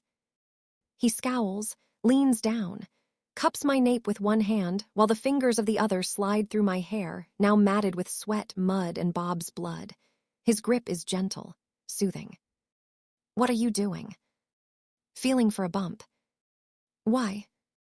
Might explain the sudden onset of aphasia. I snort out a laugh. Come on, Cone. Tell me you at least yell timber every once in a while. The only thing he's ready to tell me is that he'll have me institutionalized. It's for the best, then, that Amanda sinks down next to me and wraps me in a hug. Look at you, not even a little bit dead. She grins. By the time she pulls away, Cone is gone. Despite your high-stakes, violent existence. I snort again, looking at her round face, flawless dark skin, full lips. She's around Cone's age, even though she could pass for a high schooler. That's where the similarities end. She's kind and humorous, and I don't believe I've ever heard her call someone a rotten cockwomble. I missed you, she tells me. She and I met only recently, but we got close very quickly. Cone wouldn't allow me to move into the cabin without periodic supervision and tasked her with coming to check on me once a week or so. I don't really consider myself in the market for new friendships, not at this stage of my life, let's call it, but there are only so many games of I Spy one can play, 17, to be precise, before starting to miss meaningful conversation. By the second visit, we were dumping on each other like cold trimmers on the Titanic. Pretty cathartic, if mostly abridged and highly redacted on my part. You don't look too well. I smile. Yeah, so I hear. Sorry some asshole vampire interfered with your search for, inner peace. I am profoundly embarrassed that my cover story for needing to stay at the cabin required me to utter words like harmony and serenity with a straight face. Sometimes you just do what you have to. It's okay. It's been very restorative, I lie bald-facedly. Words can usually pick up fibs, but they struggle to make sense of me. Being a hybrid has its pros. Well, pros singular. Thank God Cone was in your area to meet with huddle leaders. Amanda takes my hand. I was shitting myself when Lo told us about the vampire tracking you. I was not, Jorma says, stepping inside the room. He's another of Cone's seconds, a stern, statuesque man with white blonde curls and icy blue eyes. Jorma loves rules, unnecessary clerical work, waiting in line, and hazarding a guess here, bland foods covered in protein powder. His childhood dream was probably to become a hall monitor. I've seen him smile only once, and it was a terrifying process, like he'd learned how to move his facial muscles from a book. I hope it never happens again. Serena has bested several vampires in a fight before. He nods at me in approval.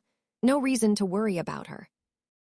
I should be grateful for what's obviously as close to a compliment as Jorma gets, but his misplaced faith just makes me want to shrink into the couch. Yeah, thanks, I croak. The last second in the cabin is Saul, who, unlike Jorma, has never filled out a form in his life, communicates mostly through grins and winks, and is the biggest, loudest flirt I've ever met. Honey, he says instead of hello. He takes me in with a pained expression. The hoodie chic, blood-spattered, final girl outfit suits you. The hair, not so much. I pout, but my stylist said it was so me.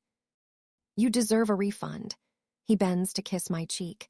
You look rough, need a hug, chamomile tea, a coloring book with some pencils, all of the above. Every time Saul comes up in conversation, someone feels the need to mention how incredibly handsome he is, but I don't see it. Maybe it's because I know that he's Amanda's ex. Maybe he just doesn't do it for me. I guess I'm more into. She's fine, Cone orders, returning to the room with something in his hand. Stop fussing. It's an odd thing to say, considering that it's followed by him kneeling in front of me and taking the heel of one of my feet in his palm. He runs a damp washcloth all over the little abrasions the forest floor left on my skin, the ones that are already starting to heal. The warmth feels so indecently good, I swallow a moan. You're fine, aren't you, killer? He asks, holding my eyes. I nod, a little breathless. You need a bed and some rest, Saul continues, undeterred. And a hot meal, Amanda adds. Should I? She's an adult who doesn't require coddling, Cone interrupts. Once again, a bit jarring to hear, especially as he rolls thick, soft socks up my shins. They reach just below my knees. I might just go to my deathbed wearing them. Doesn't mean we can't worry about her, Amanda points out. Last week Colin came back from a sweep with his arm nearly hanging off, and you all laughed in his face. As is appropriate when one loses a fight against a bear, Jorma says, straight-faced. Saul seems to agree. I'd forgotten that you, declared it against the law to be excellent to each other, Cone. Make sure you write it down then. Once again, if we had an HR department, they would be so busy dealing with. Saul's phone pings. He trails off to read a message, and when he looks up, he's all business. Alpha, Lo is ready to talk. Cone nods. I expect him to walk out to take the call, but Amanda fiddles with a cable, and a moment later a flat screen I hadn't noticed slowly whirs to life. Several people appear, all of them known to me from my time in the Southwest. There's Lo, of course. The red-headed second whose name has clearly rotted out of my mind. Alex, the IT guy who taught me how to play Grand Theft Auto. And look who ran out of toilet paper and decided to rejoin civilization, Misery says with a wide smile. Her pale elfin face is as close as I'll ever get to having a home. I guess it's fitting, then, how foreign she looks of late. She stopped bothering with contacts or filing her canines, which fills me with joy. For the first time in her life, she's happy, protected, and invested in the world around her. Are you jealous of her relationship with Lo? Amanda once asked me, and I get why she'd think that. Growing up, it used to be Misery and me, just the two of us, hand in hand against the world. Now it's Misery and Lo and the cute child she's somehow stepmommying despite having no business being left alone with someone whose fontanelles have barely closed. And yes, me too, somewhere out yonder, in the periphery. But I told Amanda that I wasn't, and it's the truth. I don't think I'm capable of jealousy. It's a feeling that requires the assumption that something is due, and I never developed that. Years in an orphanage, then more years as the collateral's baby doll, will beat the possessiveness out of anyone. Still, change requires adjustment, and secrets require distance. When I realized that I needed to step away, I mixed truth and lies, said I was overstimulated, and asked for an isolated place to acclimatize to my worst senses. Misery and Lo didn't love the idea of me leaving the Southwest, but they believed the tale I spun. Want to know who didn't believe it? Cone. Why some guy I'd met 2 months earlier was better than my lifelong friend at reading through my bullshit is something I have no intention of pondering. Just kidding about the toilet paper, Misery adds. I know you people just shift into wolves and lick your own butts. Next to her, Lo winces but pulls her closer. If things go to shit tomorrow, today, in 5 minutes, at least I can be reassured that the person I care about the most is in excellent hands. I'm genuinely happy for her. Though maybe a little less when she tells me, Serena, you look like shit. Seriously, I scowl. Is no one interested in sparing my feelings? Misery's and Cone's nope are perfectly in unison. He takes a seat next to me, close enough for our thighs to touch, legs stretched out on the coffee table and calves crossed. The picture of relaxed boredom. So, he starts, what the fuck just happened and who do I kill? I refrain from pointing out the obvious. Bob the vampire and you already have. Lo sighs. We are producing a list. Nice. Cone sounds ready to roll up his sleeves. I'll take the first 10 names. What happened up at the cabin? Lo asks. Yeah, Serena, Misery adds. How hard did you maul the guy who tried to come for you? I freeze, loath to admit how much of a wimp I am. He won't be bothering her anymore, Cone says flatly. She made sure of it. Definitely not the whole truth, but Misery equivocates and gives me a proud, fangy smile. Actually, I start guiltily, if Cone hadn't been there. I stop because suddenly the screen is fully taken up by a pair of piercing light green eyes. They blink at me as a small, sleepy voice asks, Serena, did they tell you I lost 2 tooths? The angle shifts, and a small tongue wiggles in and out of a wide front gap, for way longer than is needed for a demonstration. Anna, my heart nearly bursts with love for her. For some reason, my hands start trembling. Nope, I try to firm up my voice. They rudely kept it from me. I thought so. She pulls back, just enough for me to see her give the adults behind her a disappointed look. Someone will bring me money, a fairy, a creepy fairy made of tooths. We've been over this, Pest. The fairy takes the teeth, but she's not made of. Misery waves her hand. You know what? Sure, the damn fairy is made of enamel and pulp. Anna, it's too early for you to be up, Lo says, failing to sound stern. Remember that you promised that after saying hi to Serena, you'd go back to bed. Okay, bye, Serena, she says cheerfully. stopping to kiss her brother on the cheek and to blow a raspberry on a resigned Misery's arm. I watch her disappear, trying not to think about the fact that there are people out there who would be willing and capable of hurting her, until Cone says, "I thought the Vampire Council had agreed to stop fucking with Wurs." "It's a complicated situation," Lo acknowledges. "As you know, Owen, Misery's brother, has been trying to consolidate control over the Vampire Council and convince them to agree to a trilateral peace treaty with the Wurs and the humans. With mixed results, given the frequent mentions of his suddenly receding hairline," Misery informs us. "It's unclear whom the recap is for. Probably me, the one voted most likely to forsake an internet connection and melt into the underbrush." After Serena's interview, Lo continues, human public opinion has become highly favorable toward Wurs. Disclosing the genetic compatibility was a gamble, and it paid off. The alliance Maddie and I have formed is stronger than ever.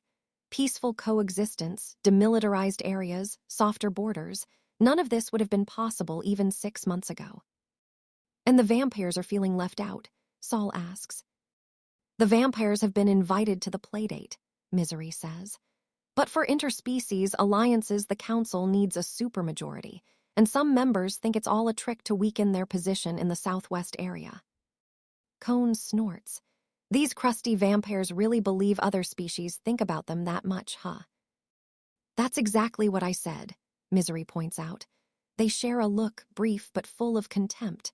Shocking how well they get along. "Basically," Misery continues, "someone on the council wants to blow up the alliance between the Wurs and the humans, and they put a bounty on Serena's head, and now any vampire in want of a fortune is after her." "How did they track her down?" Cone asks. "Only Amanda and I knew her location." "That is well, I don't know that one would say fault per se, but..." Alex timidly clears his throat, wringing his hands. "I suspect he finds regular Cone terrifying and angry Cone blood-curdling. When I gave Serena the satellite phone, I, recorded it with her initials to keep, track of it," he finishes in a hush. "How thorough of you. Why not add a couple recent pictures, just to give the kidnappers a visual aid?" "Actually," Alex swallows, "there may have been one." "Never mind, Alex, I am scared of Cone." I slide my hand on his leg, feeling the warm flesh of his thigh through his jeans. His muscles clench tight, then abruptly relax. "Do we know which council members set the bounty?" I ask. Misery shakes her head. "Owen has a network of informants and thinks that Councilwoman Salamio or Councilman Ross might be behind this. Others might be involved, too. In a way, it's not a bad thing. If they are caught participating in something that might start an interspecies war, they'll be instantly killed, and their seats will pass to their heirs. Salamio Jr. and baby Ross are assholes, but they're not stupid. They know that entering the Trilateral Alliance would be for the best." "So, why are their parents still alive?" Cone asks. His leadership philosophy seems to be if inconvenient, why not dead? "They've been covering their tracks," Lo admits reluctantly. "Without proof, Owen can't make accusations." Cone grunts, unhappy with the concept of due process. What do they even want with Serena? "To prove she's an imposter. To use her DNA to dilute the symbolic power of a Wur-human hybrid by creating Wur-vampire or vampire-human hybrids. Who knows?" Misery massages her forehead, like the sheer idiocy is giving her a headache. "But they're willing to part with a lot of money to have Serena delivered to them alive, and..." She presses her lips together, stares at me with those unblinking lilac eyes. "Serena," did you just shrug?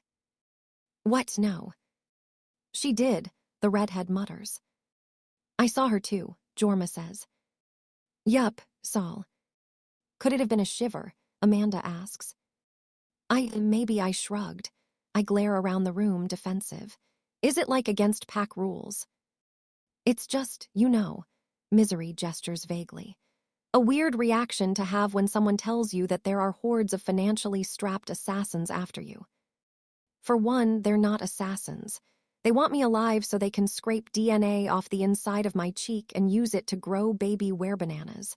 And honestly, I shrug again, consciously this time. I knew my name was in a bunch of little black books. Now it's in more, bigger black books, but I've maxed out my levels of distress. Perspective is a hell of a drug. It's fine, really, I tell several increasingly understanding pairs of eyes, proud of the way I seem to have convinced everyone, and then I meet Cone's gaze. Who, clearly, has never encountered a lie of mine he couldn't shuck like sweet corn. I am concerned for Anna, though, I hasten to add, tearing my eyes away. She's already a bunch of stressors stacked in a trench coat. There are only that many kidnapping and murder attempts a child can endure before developing serious issues and self-destructive behaviors. We wouldn't want her to grow up and say, go to grad school. Don't worry, Misery reassures me.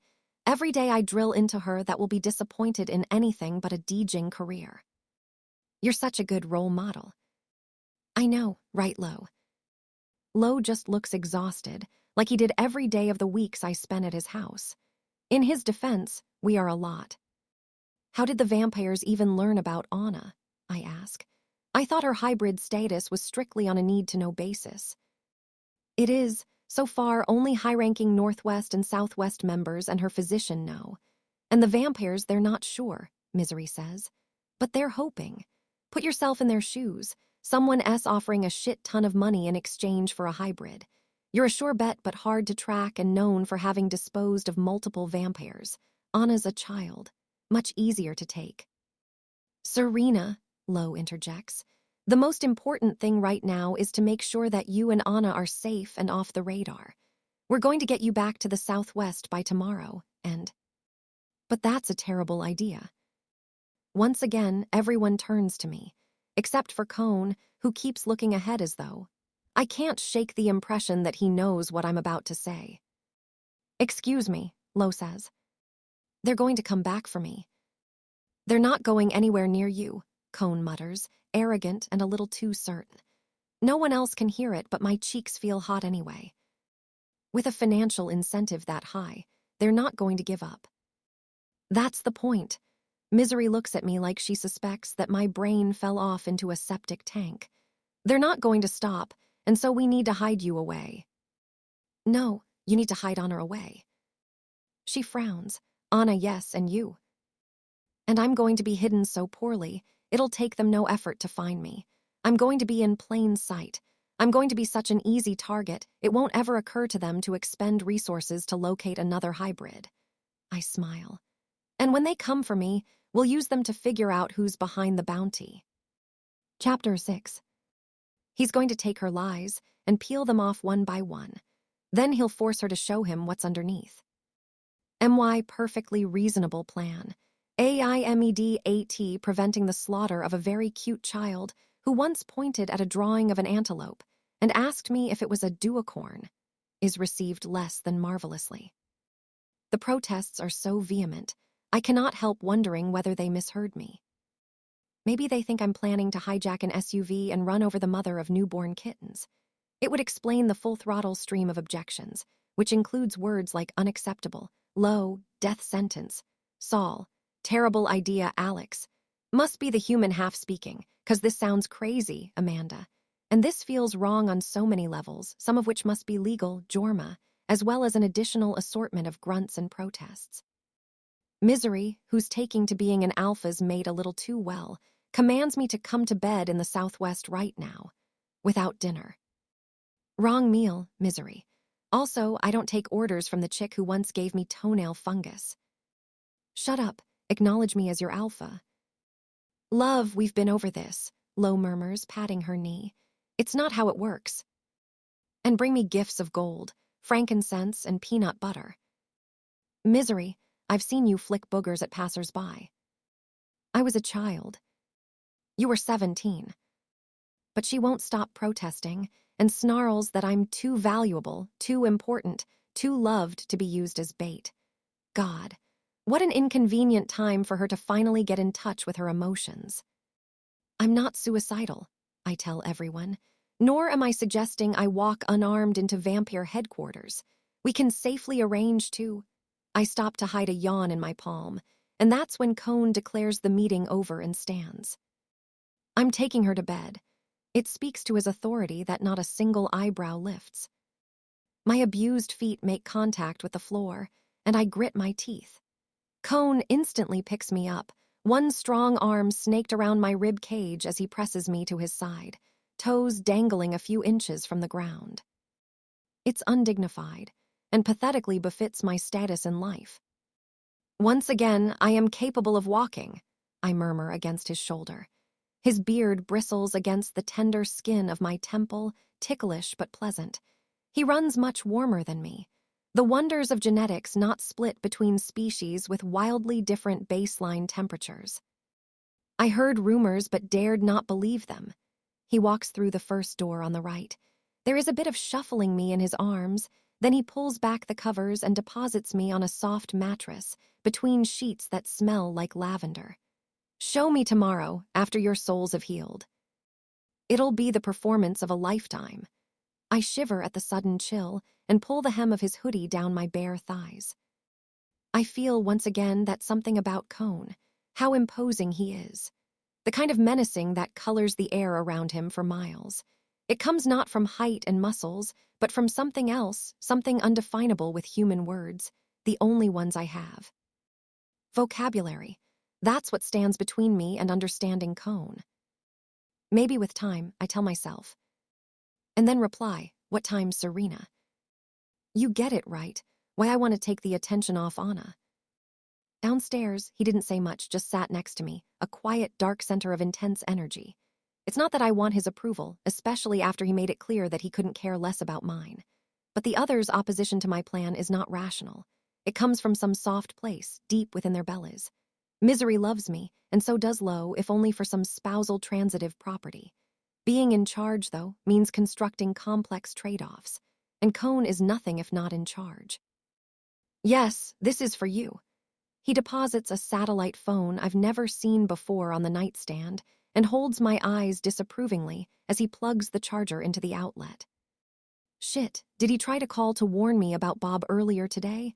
I'll never know, 'cause my phone was dead and I left it back at the cabin. Should I reiterate that I am, in fact, able to take care of battery-operated devices? Thank you for this. You already thanked me, and I told you, not big into gratitude. Either return the favor by coming to my house and dusting the light fixtures, or shut up. No, this is not about saving my life. I sit up on my heels. Thank you for taking my side, about Anna. Is that your takeaway? He scoffs. I'm not taking your side, Serena. Downstairs, you didn't object. I didn't object because I don't need to. It's upstanding of Lo and the vampire to try to convince you not to do something idiotic. His eyes bore into mine, and he leans forward, palms against the mattress, caging my thighs. He's a wall of heat, all forest scent. This close, I could easily trace all the little scars on his face. "I'm simply going to lock you up, killer. If I have to chain you to my fucking bed to keep you alive, I will not hesitate."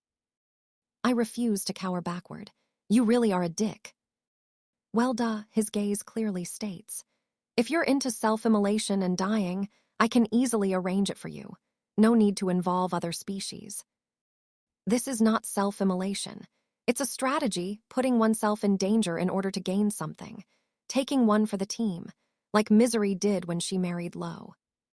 Cone's eyebrows rise. Those two are sickeningly in love. Whatever she's taking, it's not for the team. I wince. Thank you for this highly disturbing mental image of my sister. You're welcome. And yes, it worked out great, but she could have gotten mangled and eaten. She could be hanging out with Lo's gut bacteria. We all make sacrifices. Look at Lo, he's my age and has to take care of a whole ass pack. You're like 35, had much longer to grow accustomed to your role. His expression clouds. I'm not 35, Serena. I flush and scan his sculpted, complicated face. He doesn't look old, just like he's been through shit. It's the hole. I lift my hand to his face, gently stroking his beard. Facial hair and stuff. Ages you. I could trim your hair, it'd take me 10 minutes tops. I used to do it for Misery. I'm 36, even more decrepit than you thought. Oh. I know. Highly disturbing that words are allowed to advance to such a ramshackle state. That's not what I... But rest assured, killer, that I am not so enfeebled that I won't tie you up in my basement if you endanger yourself. The thing about Cone, he is an asshole, but a reasonable one. which means that the more unhinged his threats become, the less believable they sound, and the stronger my impulse to just laugh in his face. But what about the martyr character arc I've always wanted? Not on my watch, not in my territory, not under my protection. I shift higher on my knees to gain a few inches. It brings our noses in touching range. Cone, you know it's a good idea. If by good idea you mean bullshit. The problem with your plan, and I'm using that word generously, is that you do not have the resources to pull it off. Then help me. I try to wrap my hand around his wrist, but my fingers don't meet. You care about Anna just as much as I do. What if I stay in the Northwest? Where's your den? Olympia. Take me there, parade me around. We'll make it so easy for the vampires to find me they won't even investigate Anna's whereabouts. They'll come for me, your patrols will capture them, and Owen will gain control of the council. Please, at least consider it. He straightens abruptly, freeing himself from my grip with no effort. A small shudder licks up my spine, and the way he looked at me earlier, the weight of his eyes on my bared body, it all flashes through me like a bolt. For a moment I don't know, eager, uneasy, heated, full, empty, heavy, good but bad, I don't know. I don't know what I am or how I feel, because my stupid body isn't mine anymore, and there seems to be no one like me in the whole damn world. You need food, he says, heading for the door. I'll have Saul bring you something. My stomach rolls in vehement, impolite denial. I'm not hungry. Cone folds his arms, inspects me like he has a medical degree and I'm at my yearly checkup. You're not thirsty, either. Unusual for a whir. I'm only half-whir. You are. It's disquieting, frankly. The way he sees through the layers of bullcrap I painstakingly apply to my skin every day. Maybe we could hunt together, find some game, fill that belly of yours. His eyes lower to my stomach, and I'm suddenly hot. I told you, I can't shift right now. Ah, yes, I forgot that you're not very powerful. He says it, not very powerful, in a deep, rumbly voice, making it clear that he thinks I'm a load of dung posing as a person. Moon too small. I nod. Can't wait for the full moon, then. I'd love to see your wolf form. He says it suggestively, but not in the try-hard way of a third date dropping hints that they've been wondering about the view from my apartment. This is a purely intellectual pursuit on his part. I'd love to read that article on microdosing. I'd love to snorkel in the coral reef, if the opportunity were to arise. I'd love to catch you in a lie.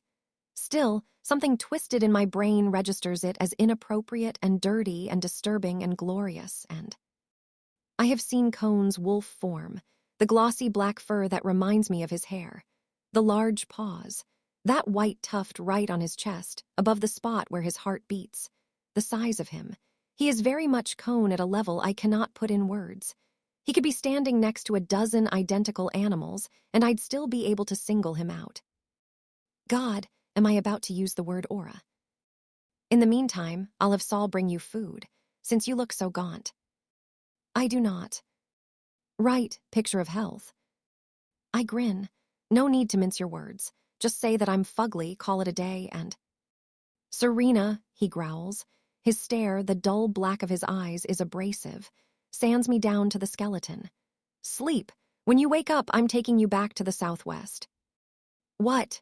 No, that's where Anna is. Please don't, just think about it. If you keep lying to me, I can't properly protect you. And if I can't protect you, I won't keep you around. I'm not which lie. He snorts softly. You tell that many. I fidget with the sleeve of my hoodie. I lie a lot. You shouldn't. Telling the truth can be therapeutic. I narrow my eyes. You know what else can be therapeutic? Punching me in the nuts. That's exactly what I was going to say. How did you know I? You're pretty fucking predictable. He's leaving again, and I hate him so much, especially when I have no choice but to yell after him, fine. He doesn't stop. I'll tell the truth. Keeps walking. I squeeze my eyes shut and force myself to admit it. I haven't been able to shift in months. Chapter 7. It's not the only secret she's been keeping. It's not even the worst one. For now, though, he'll play. The alternative is unacceptable. Koen takes his sweet, sweet time to turn to me. His surprise at my confession couldn't fill a puddle. Was that so hard? I clench my fist. Since you obviously already knew, why did you make me say it? Hearing you verbally acknowledge your limitations brings flavor and spice to my life. Why were you keeping it a secret? I don't know. Maybe I just didn't want you looking down on me. I will never not look down on you, chiefly because of our height difference. When did it start? A while ago. Was it before or after I allowed you to be alone at the cabin? You allowed me. Under repeated reassurances that you could take care of yourself, killer. Before, I already couldn't shift. His jaw ticks. Here's the deal, you're not an idiot. Wow, what a compliment. Sure, keep that in mind when I ask you why the fuck you are acting like one. How long? It's genuinely hard to tell. A few days after I moved to the Southwest. How many? I try to recall. Maybe a week or so. The first time I tried and wasn't able to was the day after Anna returned. The day after Cone and I met. I also started feeling poorly and... Feeling poorly. Tell him I order myself. Tell him everything. It'll make things so much easier. But it wouldn't. It would be incredibly selfish. Things would be easier for me and significantly more complicated for everyone else. Nothing bad. You're right, my appetite has been low. Nausea. Issues sleeping. One of the Southwest physicians, Dr. Henshaw, said it's stress from. I shrug and smile, artfully if I say so myself. When it comes to my recent past, the ratio of what went wrong to what could have gone wrong is so high, it's objectively funny. Take your pick. Basically, I just need to wait it out and chill, hence the cabin. Are you in pain? I shake my head, instinctively. His expression looks so dubious, I wince. It's more like discomfort. Cone doesn't want to believe it, but it's obvious that he's not sure where the lie's at. For someone juggling this many secrets, you're pretty terrible at keeping them. I'll try to do better, Alpha. I bat my eyes at him, which makes his scowl deepen by a factor of 10. Could you please not tell Misery and Lo?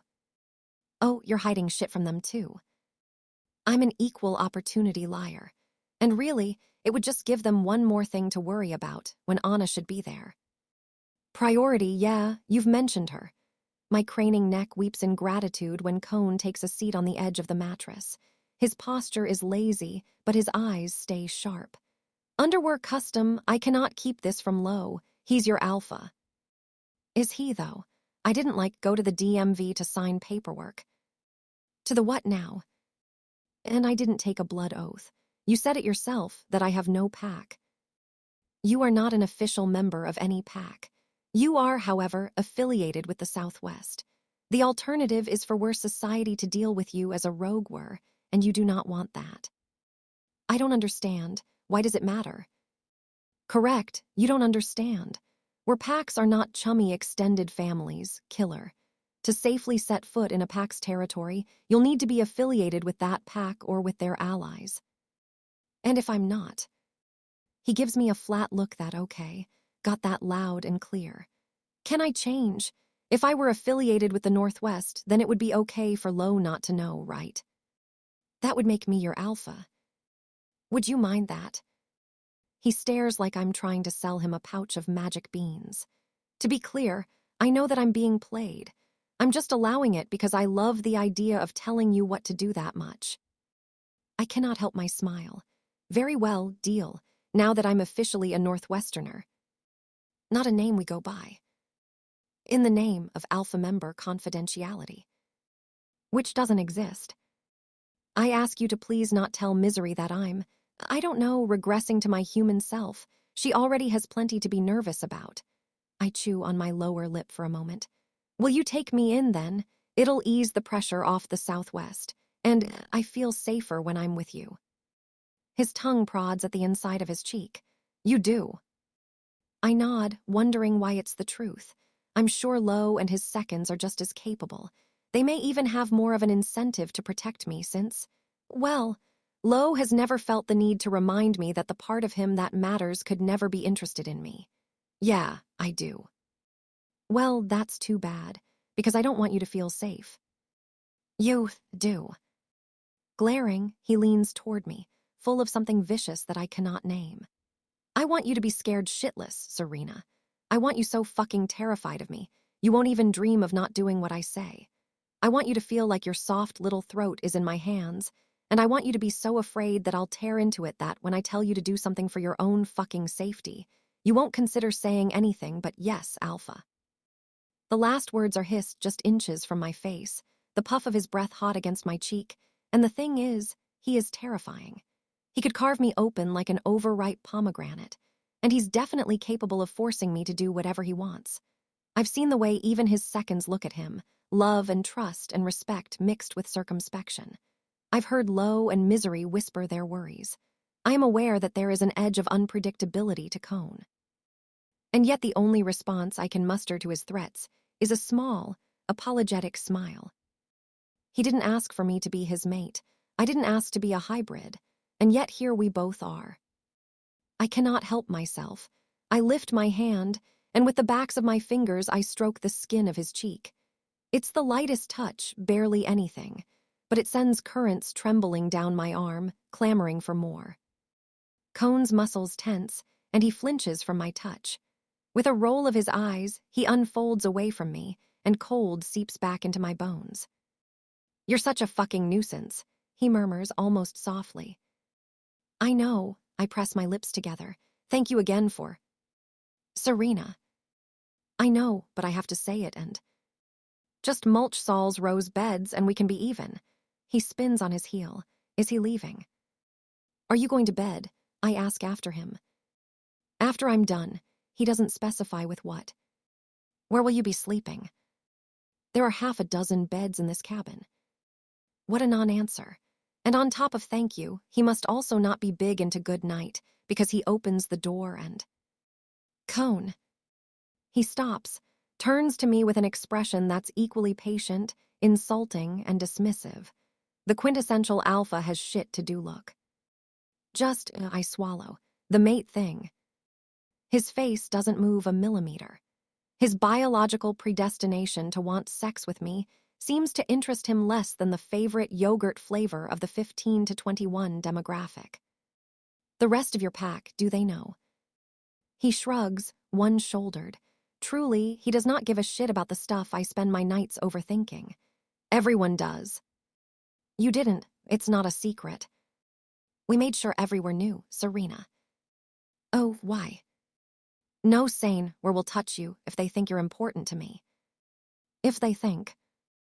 I scratch the back of my head. Do they think we? No, we made that clear too. So they know that I'm your mate, but we're not together. Correct. And doesn't it bother you? Why would it? I don't know, just big bad alpha, everyone's boss. I thought you might want to. Spare myself the humiliation of having been rejected. He huffs a laugh. Serena, there are much worse things than that. Are there? I'm not so sure. The good and the bad of my life correlate strongly with feelings of being wanted, or not. But Cone is not a human orphan, let alone one whose claim to fame is being useless in therapy because of an overgrown case of infantile amnesia. Like me or don't, I really couldn't care less. God, how many times do I have to make him tell me before I turn it into a long-term memory? I'm sorry. I don't know why I asked. I'm just tired. Right, if only you had a bed to sleep in. His sarcasm is a jolt of electricity. I hate you, I say mildly. You need me to check the closet for monsters. Nope, I already know where those are. Glass of water, brush your hair 100 strokes, the fucking chamber pot. I let out a small laugh and shake my head, and before I can force my good night upon him, Cone is gone. My heart feels cavern hollow. I ignore it, spend 5 minutes punching my pillows into shape, and fall into a deep sleep. It starts like it always does. That is to say, nicely enough. I wonder how universal a truth it is that the closer to the end we get, the more mundane our oniric activities become. Mine used to be ridiculous, equally fun and horrifying, but lately they're about only one thing: sex. It just seems so Unambitious. I could be dreaming of castles or deer with Jell-O antlers or pizza pies in the sky. Instead, it's all Wercroft palms wrapped around my kneecap and bare, sweat-slick skin. Outdoor scents. Sticky, dripping, hazy warmth. Bites into unyielding muscles. Rolling murmurs, whispers of something dark and good I can never make out, and laughter pressing into my throat. Red cheeks, a hot olive flush, heavy, lingering touches, aches that don't hurt. Twitches of pleasure, a white-knuckled grip, the pulse of something hungry and needy. A hitch of breath. A sharp inhale. Low bass vibrating through me. A quiet exhale. Hard and soft, muted swallows, a sloppy, lazy rhythm. It's not even sex. At least not as far as I can tell. Just the components of it, the pieces and not the whole, cluttering my mind, taking up every corner. Like I said, it's nice enough until I wake up. An agonized moan slips out of my throat, and I press my palm to my mouth. I don't waste time. I know by now that hoping for the rippling pain to subside is no use. My temperature would spike even higher, and the heat would probably kill me. Fisting the edge of the mattress, I manage to roll out of bed and crawl to the bathroom. Once I'm a heap of perspiration and tears and shivers on the soft shower mat, that's when the fun starts. Some nights I only deal with the fever. Others, more and more frequent, my stomach demands its due. Luckily, when the first bout pours out of me, I'm standing right by the toilet bowl. It smells like acid and sickness and rot, and I gag even more. But once that's done, the pain recedes long enough for me to catch my breath. So I focus on the real issue. I'm about to burst into flames. It could be an exaggeration, or not. Will my organs melt out of my orifices if I skip the next step? It sure feels like it. So I elbow myself into the bathtub and flick on the cold water.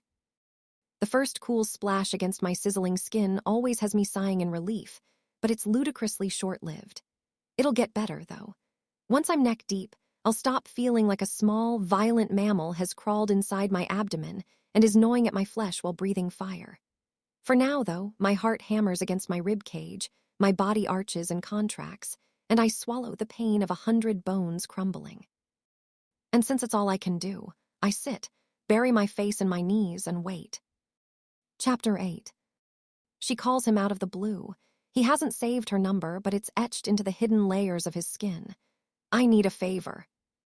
A favor? And am I?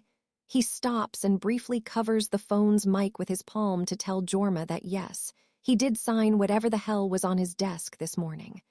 Am I your favor guy now? Do you want to be? No, I don't like doing nice things for people. Her low laugh makes his body do things. The thing is, when Anna was being targeted, Lo said you hit her. I did. She wets her lips. He can hear it. He said that the Northwest is the best place to disappear. A pause. Is anyone after you? No, nothing like that. It's more like, I really need a break. 2 months earlier.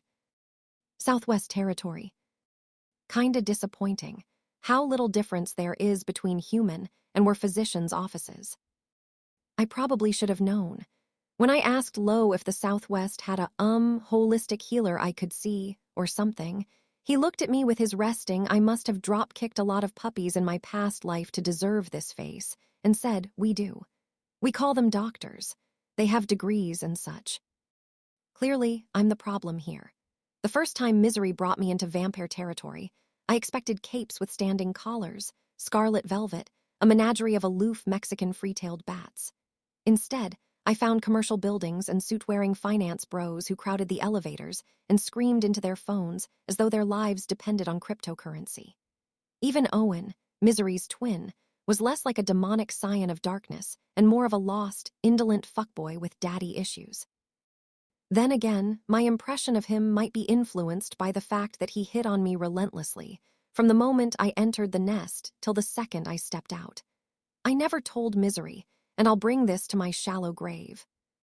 Very soon, apparently. Dr. Henshaw's office, tragically, is a new addition in a long line of unmet expectations. The plaque on the door followed by a whole-ass MD. The lack of evolution vector concept art in which an Australopithecus transitions to human and then to wolf. 0 terrifying forceps. Disinfectant wipes that smell exactly like the ones I used for my apartment. As I said, disappointing, the setting and the news. Serena, he calls. He is a kindly older man, good at his job. My issues stump him and challenge his self-perception, which accounts for half of the urgency in his tone. The other half. It cannot be easy, delivering the kind of information he just did. Don't worry about it. It's not your fault, I say, hopping off the exam table with a smile. I stuff my top back into my jeans. The weirdest part about this is that, as far as my days go, I was having a great one. Today I haven't puked, haven't passed out, haven't felt like all my mucous tissues were drenched in muriatic acid. Is it my fucking birthday or what? I wondered on my way here. Spoiler alert, it's not. Please don't feel bad about this, I reassure him. It's totally okay. Serena, I'm not. He pauses to stroke his thick gray beard. Like I said, cortisol surge disorder is a very common illness for WERs and a leading cause of death. But it's very unusual for a WER as young as me to have CSD. I'm not responding to treatment, and my condition is deteriorating faster than you've ever seen before. I smile to show him that yes, I've been listening. When I first came to Dr. Henshaw, my biggest fear was that he would tell me that my odd hybrid biology was too much of a medical head-scratcher to give me a diagnosis. It never occurred to me that my disease might be easy to identify but untreatable. To his credit, Dr. Henshaw did everything he could. He consulted several of his colleagues. He shared my anonymized labs with specialists. He compared notes, asked for advice, and ordered additional tests on their behalf. And today, even if I am not able to do much for you, there are still accommodations to be made. You'll need palliative care to treat your symptoms. We can and should involve your family and your closest friends, like Lo and the vampire, and give them as much time with you as possible. It's okay, I say. I am calm. Not that I've ever been one for dramatics, despite Misery's accusations that I'm severely unstable for crying over videos of dogs reuniting with their owners. The ease with which I'm digesting the news that I'm about to become maggot feed is almost more disquieting than the knowledge itself. I'd rather not tell anyone. His eyes widen. Lo is my alpha. I feel uncomfortable withholding information that... I'm sorry about your discomfort, I interrupt, gentle and firm. But before I walked into this room for the first time, I made sure that you were not mandated to report your findings to Lo, and you said, only if they threatened the safety of the pack. The 11 between his brows deepens, like he's looking for a loophole. Serena, nearly all people with CSD display aggressive episodes as their disease progresses. You've already experienced blackouts and sleepwalking. The other day, you said you clawed into the headboard of your bed overnight. I promise, I don't need the recap. I attempt an amused smile to soften my words. We were both here for the last 2 months, trying pills, injectables, even minor surgery. But I steadily got worse, and Dr. Henshaw's even-keeled, we just haven't found the right treatment yet became a frustrated you're not responding as well as I'd hoped, then unspooled into frowns that I interpreted as what the fuck is wrong with your body. Then today, he said somberly, my colleagues and I are in agreement that your body cannot sustain this level of adrenal imbalance for much longer. It's simply not compatible with life, both from a WER and a human physiology standpoint, and the rate of your decline. It's okay, we tried, didn't work out. But that's life, you win some and you lose some, in which case it becomes death. How long? I ask him. He doesn't waffle. 3 to 6 months. Okay, that's fine, I can work with that. I cannot thank you enough, I say sincerely. Maybe, after I slog my way to greener pastures, this could be my legacy. Gratitude. Wouldn't it be nice to be remembered as the hybrid who didn't ask to see the manager when things didn't go her way? You've done so much for me. I would write you a positive online review, but I'm not sure whether attempted to fix a hybrid would get you killed, so. Serena, I strongly advise sharing what is happening with Lo, if nothing else, because you could easily hurt someone during an episode. You live with Anna, too, who... I would never. I stop and force myself not to act defensively because he's not wrong. If I shredded a piece of wood in my sleep without realizing it, what would stop me from shredding? You're correct. I go on my tiptoes to grab my jacket. The pack is at risk with me around, but there are ways to deal with it. Such as, I could ask for some isolation. Misery knows that I've been overwhelmed. The vampire won't like it. She's used to stuff not going her way. She's a bitter pill swallower of great skill and experience. Did she not agree to wed low to find you? Dr. Henshaw tilts his head. And you plan to leave her with a lie. If I think it'd be best for her, yes. I've expended a lot of effort in the past few weeks to hide my condition from the people I live with. I have no intention to stop now. Nice guilt trip, though.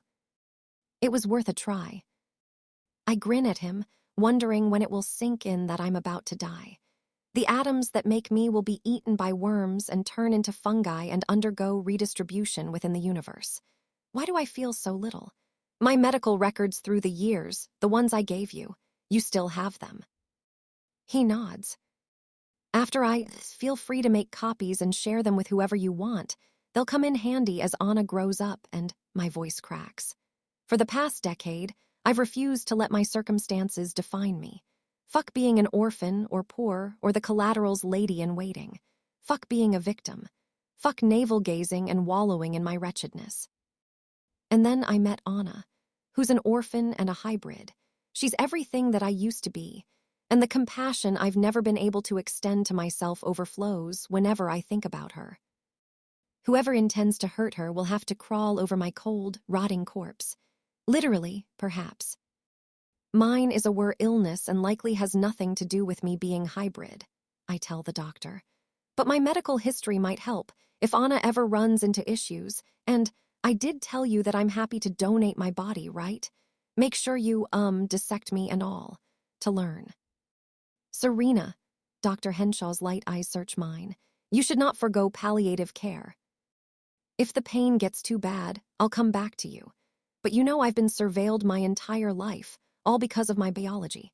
Something that happened before I was even born has dictated the last 2 decades of my life, and I think, if you try to wrap your head around it, you might be able to understand that I'd rather not spend the last months of my life being poked and prodded. I just want to be, for once. Don't you want to spend time with your sister? Not if this illness turns me into a different person. Misery and I were alone for so long. A year or so ago, when I realized that something was wrong with me, I was terrified that if I disappeared, it would destroy her.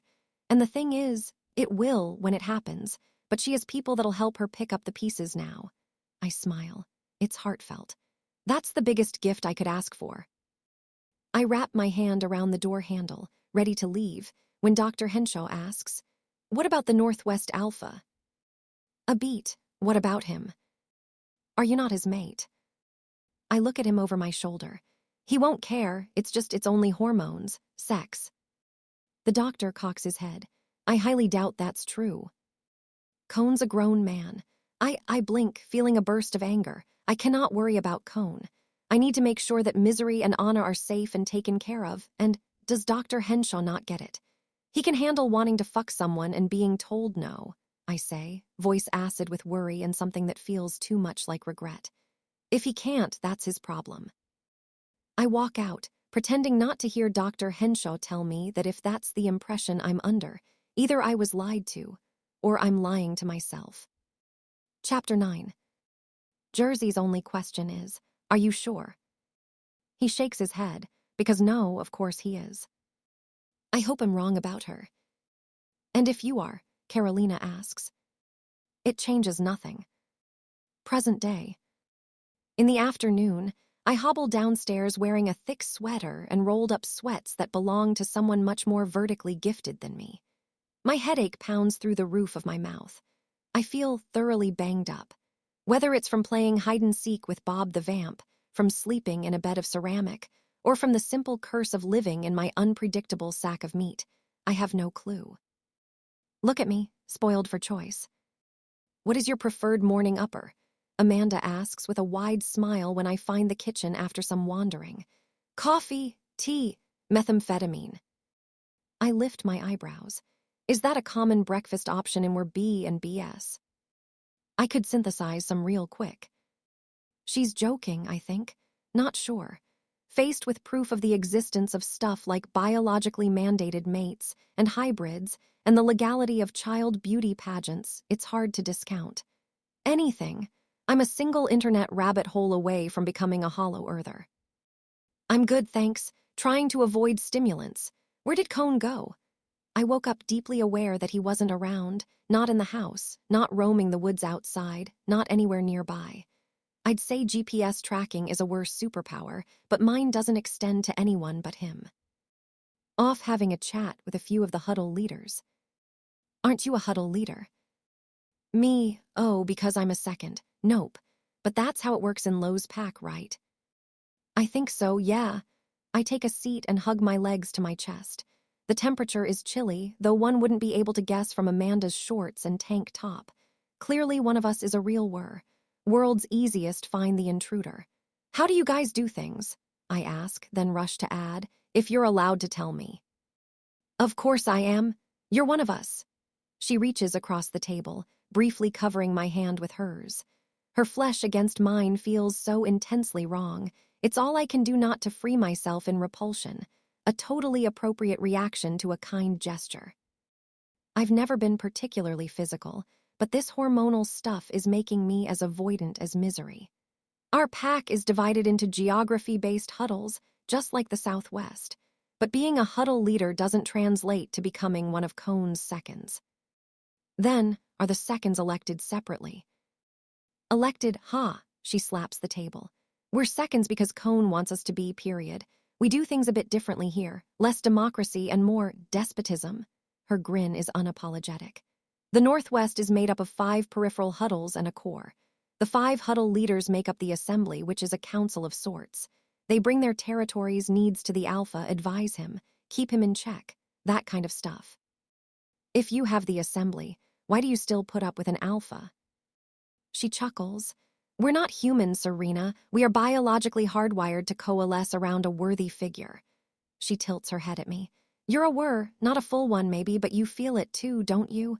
The importance Cone has as a symbol, unity, strength, safety. I guess it's like faith in a way, but also not at all, and she lets out a small laugh. I don't know how to explain it, but you understand, right? I don't know if I do. Not the way she'd like me to, at least. I nod anyway, and she seems pleased. Cone will be back soon. He just needed to discuss a situation. I bury my hands inside my sleeves. Am I the situation? Nope. Oh, heat creeps up my cheeks. I promise I don't go about my life believing that I'm the center of the universe. You kinda are at the moment. Honestly, if I were kidnapped and manhunted at the rate you are, I'd assume, too. But this is something else. Hopefully nothing to worry about. Like the vast majority of humans, I grew up suspecting that if I ever met a I'd be skewered into a kebab before I could politely inquire about their customs and traditions. Most information publicly available on them was speculation, often contradictory, always incomplete. I get it. We're not wanting other species to know their business, sworn enemies and all that. Still, it was very inconvenient for me. When I realized that I was one of them, their secrecy made it impossible to predict what their reaction to a hybrid would be, and that's what prevented me from reaching out and asking for help. But even in my hardest days, when my body clawed at me with needs that I couldn't decipher and I contemplated walking into a pack's territory, waving a white flag, and letting the chips fall where they may, I never, not once, considered approaching the Northwest. Out of all the packs on the North American continent, they are the least conflict-prone, mostly because their territory does abut the vampires. They are, however, surrounded by various human settlements, and while they don't exactly co-host monthly block parties, I could find no indication that their borders have historically been as contentious as the ones between the Southwest and the humans.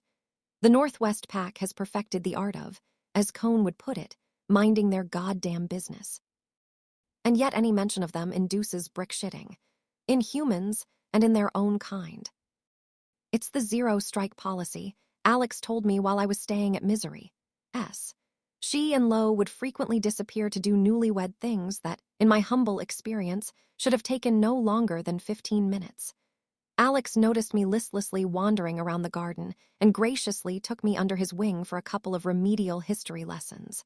They don't tolerate any invasion. Isn't that true of every pack? Most packs will kill the intruders and call it a day. They won't line their perimeters with vertically impaled corpses. A long pause, impaled on. Oh, just your regular stakes. Why would they do that? To remind their neighbors of the exact location of their borders. He looked as nauseous as I felt. You have to admit, Cohn's logic is solid. I don't think I have to, actually. Anyway, they're equal opportunity haters. They've done this with humans, but also with the Canada and Midwest packs. So no one messes with them anymore.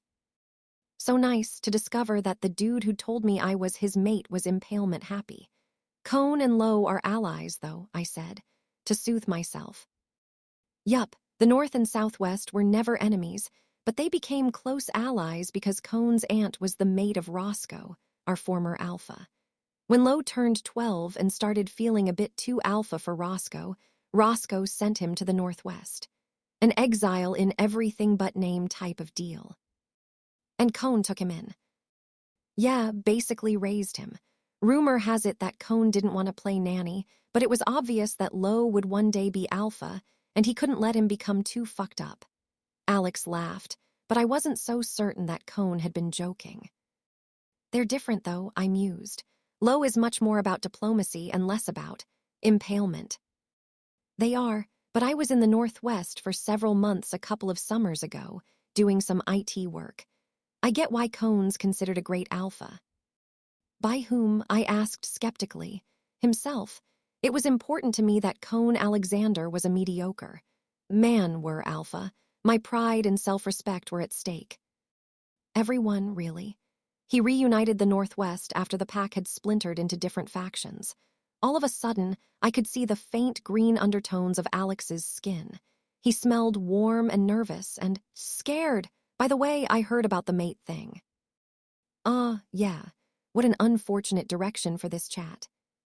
And you know how the first week you were here, I kind of asked you out. I do. In my dreams, I violently slammed my skull against the wall. You said no, and it's totally fine. But would it be possible for you to, a deep breath, never ever mention it to Cohn? Oh, Alex, Cohn and I are not. And if you do mention it to him, could you maybe give me a heads up? So then I can, burn my fingerprints with my sister's curling iron and go underground and maybe buy some fake documents. I could have an orgy on Cohn's yard, and he wouldn't give a shit. And I liked Alex. He was, most days, the smartest person in the room. He reminded me of the kind of guys I used to date, friendly, kind, cute. And the idea of touching him made my stomach roll and my insides putrefy. I'm sorry I said no, but you do not want to hook up with someone who doesn't even know what species box to tick on the census form. Is there any strife, I ask Amanda now, between Cohn and the huddle leaders? No, or no more so than usual. Cohn does thrive on pissing people off, it's his main pastime. Is it okay to say that about your alpha? If it's true, which it totally is. She grins and rotates her shoulders, arching up in a stretch. I can't quite swallow a gasp when my eyes stumble on her nails, elongated into sharp, lethal weapons. When she yawns, her canines are no longer blunt. Oh, shit. She laughs and immediately backtracks her shift. It's been months since I last was in human form for over a day. Not used to it, I guess. Anna told me something similar. When I was in the North, Uncle Cohn spent 4 days in wolf form and never changed back, she said, sounding the same mix of titillated and scandalized as when I'd explained to her that no, Sparkles was not going to have kittens because his testicles resided somewhere at the bottom of a vet's composting bin. R.I.P. Sparkles Jr. and Sparklet. And it was a new moon. So cool. Here, wolf is the default. Human form is somewhere between an unavoidable hassle and an embarrassing constraint that affects only the least dominant wers. Feel free to shift, I tell Amanda with a smile. Why don't we go on a run together? My stomach drops. Wait, you have that call right. What call? The Southwest geneticist, Juno. She has something to share, but Cone wanted me to remind you that you don't have to talk to her if you prefer not to. Shall we just go frolic in mud? Amanda asks hopefully, and as little as I want to discuss genetics. I take a big girl breath. Actually, I'm dying to catch up with Juno. A meeting with Juno, the geneticist, lovely alliteration, can mean only one thing. She inserted my DNA sample into a big science machine, and the big science machine spat out information about my blood relatives. For my entire life, I felt ambivalent about learning anything regarding my parents. Not your average orphan's attitude, though maybe it is. I'm sure some of us seek to uncover our past to better define our future, and all that therapy stuff, while others are as blasé as I am. Children raised like me develop a unique brand of pragmatism, born of the knowledge that nothing will stand as a shield between us and reality. On my second grade career day, when I told a teacher that I wanted to become a journalist, and he laughed, saying that I was more likely to be found dead in a ditch by 18, no helicopter mother waltzed in to have a stern talking to with the principal. When the cafeteria served us spoiled chicken, and the dormitory looked like a splash pad of projectile vomiting, no loving father made sure we stayed hydrated. When the creepy orderly with the easily discoverable felony convictions insisted on watching us change after PE, no probation officer came to arrest him. We had to take care of ourselves, so we did. Some pining for our lost families was involved, sure, but holding on to an idea, just like holding a grudge, takes up a significant amount of energy, one that could be used to. Well, bully other orphans, in my less than uncommon experience. If Ruth from the group home had been more in touch with her emotions, maybe she wouldn't have forced me to drink toilet water for refusing to give up my sandwich. So I haven't spent my life searching for my parents, because there's little room for this to work out in a satisfying way. Either they wanted to get rid of me, tragic, tear-jerking, the stuff where trauma thrives, or they were forced to tragic, tear-jerking, the stuff where trauma thrives. Neither option comes with a happy ending. Sure, there's room for variation in the levels of rejection, self-loathing, and generic mal de vivre I'll experience as my backstory unfolds. But unless Juno's report comes with a time travel machine and a redo in which Mommy, Daddy, Fido the golden doodle, and I picket fence it in the suburbs, and maybe in which I get to spit in Ruth's coffee just once, I doubt any good will come of it. Ignorance, bliss, that kind of stuff. And yet, about 2 months ago, after hearing my prognosis from Dr. Henshaw, I decided to not return home to misery right away. Instead, I stopped by Juno's place and told her that, at last, I was ready for her to compare my DNA with the available databases to see if she could find any relative of mine. Maybe being reminded of my own mortality made me curious. Maybe I'm afraid to be insubstantial and that no part of me will be left once I'm gone. Maybe I'm just filling time, sitting at the desk in the bedroom where I slept last night, wrapped in a thick blanket. I'd love for Misery to be present for this, but it's the middle of day when vampires are at their sleepiest. I don't want to bother her. So when I accept the call and see her next to Juno, mouth wide open in a huge, fanged yawn, my heart squeezes. She does not need to be here, Juno tells me, pointing at her. Misery says, I kinda do. Juno ignores her. I explain the concept of confidentiality to her multiple times. Serena wants me here, right? She can stay, I guess, I say with an exaggerated, disaffected tone that has her blowing me a kiss. Juno is almost pathologically humorless. Nice, though, and the flowchart I use to decide whether to consider someone a friend is made up of a single question. Have they tried to kill me or Misery? No. Fantastic. Let's have a spa day, go ziplining, overshare about recurring UTIs. First, I'd like to say how sorry I am about your experience with the human genetic counselor. He was being interviewed as an expert and had no right to disclose information about your reproductive health to the public. Oh, I swallow. It's fine, I'm sure they didn't mean. It's unacceptable, and your and Cone's anger is perfectly justified. He's been suspended, pending investigation. When did Juno talk with Cone about my anger? Secondly, I'm sorry it took me this long to contact you. I'm sure you've been anxious about the results. She absolutely has not, Misery informs her cheerfully. Her avoidance is the stuff psychiatrists' dreams are made of. Juno blinks. Well, Serena, either way, the reason this took months is that I had to run your father's DNA through several were databases, and… My father, you mean my father was aware? Yes, she seems taken aback. I thought you knew. It was widely shared in the human news. Maddie felt that the public would want to know, and I'm sorry. It's okay. It's not your fault if I spent the last few months hiding inside a walnut, and I shake my head and wait for my perception of myself to adjust.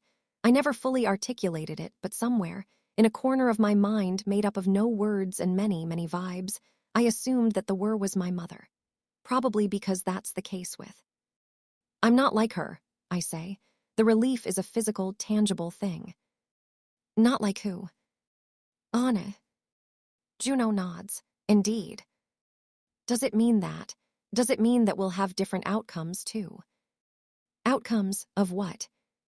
Just different challenges or issues. She won't have a terminal diagnosis at 25, will she? Presumably. We're working on a sample of two, but you already manifest in different ways. You are closer to human, redder blood, lower basal temperature, less acute senses. Anna may not shift, but she couldn't pass for a human the way you did at her age. So, yes, we can assume that different genotypes will lead to different phenotypes. Misery tilts her head. You seem happy about it. Oh no, I'm not. I notice my grin on the screen. I look on the verge of swing dancing on top of the keyboard, probably because I am. Just tired. Go ahead, please. Juno buys it. Misery is somewhat trickier, but I've been hiding shit from her for years now. For her own good, I remind myself, careful not to look at her as I change the topic. How can you tell that my father was the were? We took a look at your mitochondrial DNA. Right, and mitochondrial DNA is mostly passed down from mother to child.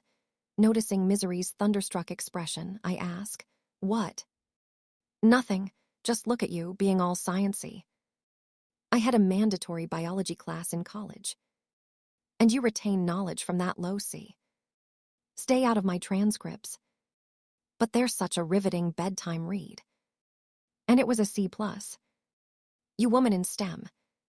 She deserves being flipped off, and Juno's throat-clearing signals her agreement. I used DNA comparison to find your genetic relatives, but in the Southwest, there are no individuals with DNA segments identical to yours. Does that mean no relatives? We can be reasonably sure that your father was not Southwest. Bummer. Misery looks disappointed, like she wanted for the two of us to have this in common, for her home to be my home. So I expanded my search to other packs, Juno continues. Which complicated things. Misery snorts. The other alphas giving you access to their precious little data was not on my bingo card. That's good because they didn't. However, once Lo reached out, most of them did agree. The ones who didn't, they came around later, after Cone had a chat with them. It's obvious from her blank face that chat is not the right word for what happened. This is where things get messy. I wasn't given direct access to the databases. Their geneticists ran Serena's DNA. We have no choice but to trust that they did their job well and that their databases are accurately maintained. And you do. She hesitates. I think so, yes. Serena is a hot commodity for many reasons. If a pack had any ground to claim her, they absolutely would, and they did not. Misery scratches her head. Dude, did you spring up from a cabbage patch? Maybe. Could I be from another continent? That's one explanation. Lo has contacts in Europe, so we're exploring that. More likely, Juno pauses. Her eyes meet mine. There's one American pack whose structure has gone through several transformations.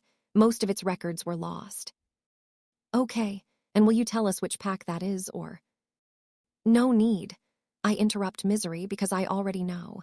It's the Northwest, isn't it? Chapter 10. She is braiding her hair, bends her head forward, sectioning the strands and paying no mind to the world around her. Doesn't notice him lingering at the door. Her bare nape is there for him to stare at, pink and vulnerable and accessible.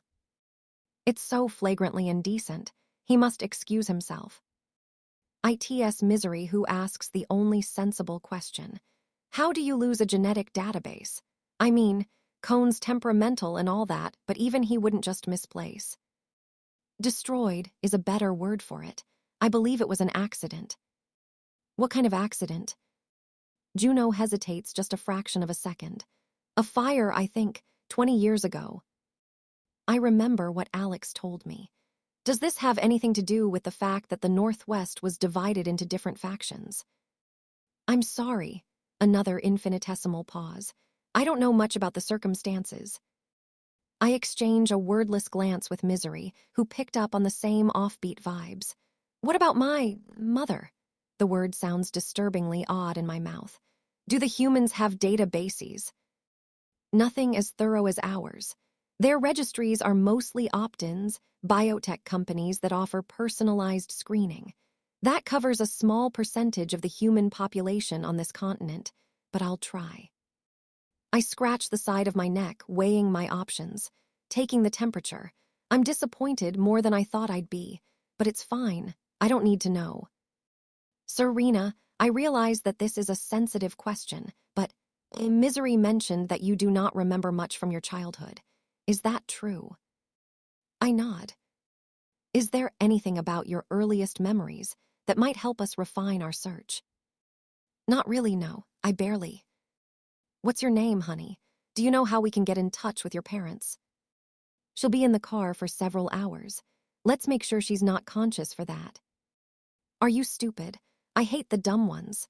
Can she have a different bed away from mine? It's no big deal. Just the desert. Have you not seen a prickly pear before? I shake my head.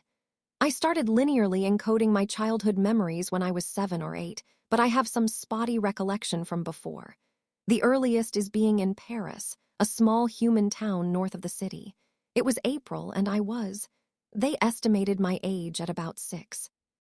I was told that I wandered into the child services office with no idea how I got there. My tone is always detached when I talk about this, because I never feel as though I'm the one who went through it. No one local knew me, not even when they expanded the radius of their search. I couldn't remember my own name, and the nurses got tired of calling me the girl. One of them named me Serena, after her mother, and, well, it stuck. 2 decades and still going strong. Sadly, not all of us can be named after the literal state of being in agony, Misery says. Her grin pulls me back into the present. I return her smile. A missed opportunity. It pains me to admit how inflated my ego has become, but given the years of cloak and dagger surveillance, I assume humans have thorough files on me. There are none, Serena, Juno says. Well, that's certainly humbling. We believe they were destroyed by Governor Davenport's team. She purses her lips. That's okay. For now, at least. If you recall anything else, give Lo or me a call. Or me, Misery scowls. Now that I think about it, Serena, send me your new phone number, so I can keep you updated on Sparkles' bowel movements as you requested. I requested cute pictures. Please, stop sending cat turds. Nah, her gaze flicks somewhere past my head. I know it must be symptomatic of either overwork or severe depression, but I'm loving the shipwreck survivor with no access to Blade's look, Cone. I turn around so fast, I nearly pull a muscle.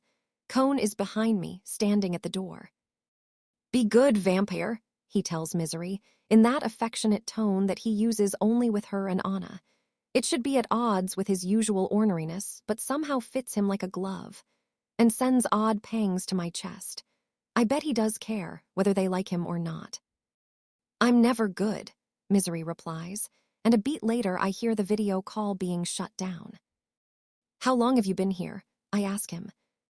He lifts a shoulder, widens his arms. What is time? How much did you hear? I don't know, everything. I frown. Pretty sure being alpha of this pack doesn't give you a pass to eavesdrop on people. Pretty sure being alpha of this pack gives me a pass to run people through the paper shredder and make dinosaur-shaped nuggets out of what's left. He may have just threatened to macerate me, but at least he's funny about it. You heard the plot twist then. Which one? I might be part of your pack. He stares, unreadable, until I continue. We could be related. I could be your cousin. He scoffs, unimpressed. You're not. How do you know? I have a cousin. Looking at her does not feel like looking at you. I glance down, hot all of a sudden. Hang on. Am I flattered? None of what he just said could be construed as nice. Come on, he directs me with his head. We're leaving. For where? You're not taking me back to the Southwest, right? I ask as I rise. We'll see. Cone, I hurry down the stairs after him. You said that if I told you the truth, you'd go along with my plan. Did I? Yes, I fist my hand in his flannel. It looks like yesterday's, but green and without vampire blood. Please, I say when he graces me with his gaze. He's standing in my space, or maybe I'm in his. Let me come to the den with you. For all we know, it's where I was born. You want to be my cousin that bad, huh? I roll my eyes. You know, being all secretive and mastermind why is not really as charming as you. Relax, I'm not taking you back to the Southwest. He must know that I'm this close to hugging him because he leans closer and orders, dial it down. What? That look, like I'm about to take you to the shelter to pick out a new kitten. It's not going to be fun. I won't put you up in another isolated cabin in the middle of nowhere. Where are we going then? You said you want to be bait. His smile is anything but pleased. Time to put you on a hook, killer. You need to eat, he says once the car is out of the driveway. I stare up at the hemlock spruces that line the road, nose pressed against the cool glass, and murmur, I'm good. The thing about this place is, the farther north we push, the more beautiful it gets. Dramatic, a little mysterious, lush and rich. I spot a million shades of green. Everything towers. Endless jutting trees, spongy moss, water flowing always, everywhere, vibrant and otherworldly and so alive, it makes me feel alive too. You're lots of things, and good is not one of them. I glance at Cone, who's not unlike the landscape, outdoorsy and remote and moody, wild and overcast. Must be nice, I muse. What? Being you, knowing everything. It is, yeah, he agrees. Any other unfulfilled strata in my pyramid of need that I should know about. You're sleep-deprived, a little dehydrated, but the hunger is what concerns me the most. I told you, my appetite has been low. That's fine. We'll find something you can keep down. Behaviors like this used to be an instant day tender. Yeah, you do want another drink. I promise you'll love this movie. You need someone who really gets you, babe. Let me take care of you. But with Cone, they don't really faze me. Maybe it's because with my exes it felt like posturing little kids playing dress up. Cone, though, takes care of thousands of people. His job, his vocation, the mission statement of his entire life is to figure out what the wurs in his territory need. It's not so far-fetched that he could take on one more person, even if I might just be the most burdensome yet. Are we ever going back to the cabin where I was staying? No, it's hours away, he scowls. Why, want to bring flowers to Bob's grave? First of all, you left Bob's corpse in the very place where it dropped. He's probably been eaten by the beavers. A, beavers are discerning. Secondly, no, it's just all my stuff is there. Your what? My clothes. I'm sure we can buy you a new burlap sack. Okay, well, thank you, but I have other stuff there that I can't replace. Like what? I quickly cast around for a good answer. The infamous sat phone, my sports drinks. Neither is worth driving hours for. Maybe the strong painkillers that Dr. Henshaw gave me for when things get really bad, Serena. And they will. But I cannot tell Cone about them, just like I cannot tell him what I really want to go back for. So I lie. My plushie. Your plushie? Yeah, Anna gave it to me. Did she now? She bought it for me with her monthly allowance, which is nearly as high as my salary used to be. Misery is not strict with that child. I sleep with it every night. He looks at me like he's considering laying down a tarp and butchering me on it. It's important to me, I continue weakly. What? You don't believe that a family can be a girl and her pink stuffed penguin? I emphatically do not. You're so bigoted. Glad you finally noticed. There's no point in arguing with him. I perform a huge, dramatic yawn and let my head fall sideways against the window, pretending to take a nap. His snort spells out how little I'm fooling him, but I don't care. As much as I'd love to stab him, his scent is safe and warm, as shrouding and all-consuming as the Douglas fir. I try to forget the cabin, above all. I try not to think about the letters I stuffed at the bottom of the dresser. And after a while, I sink into the first restful sleep I've had in a long time.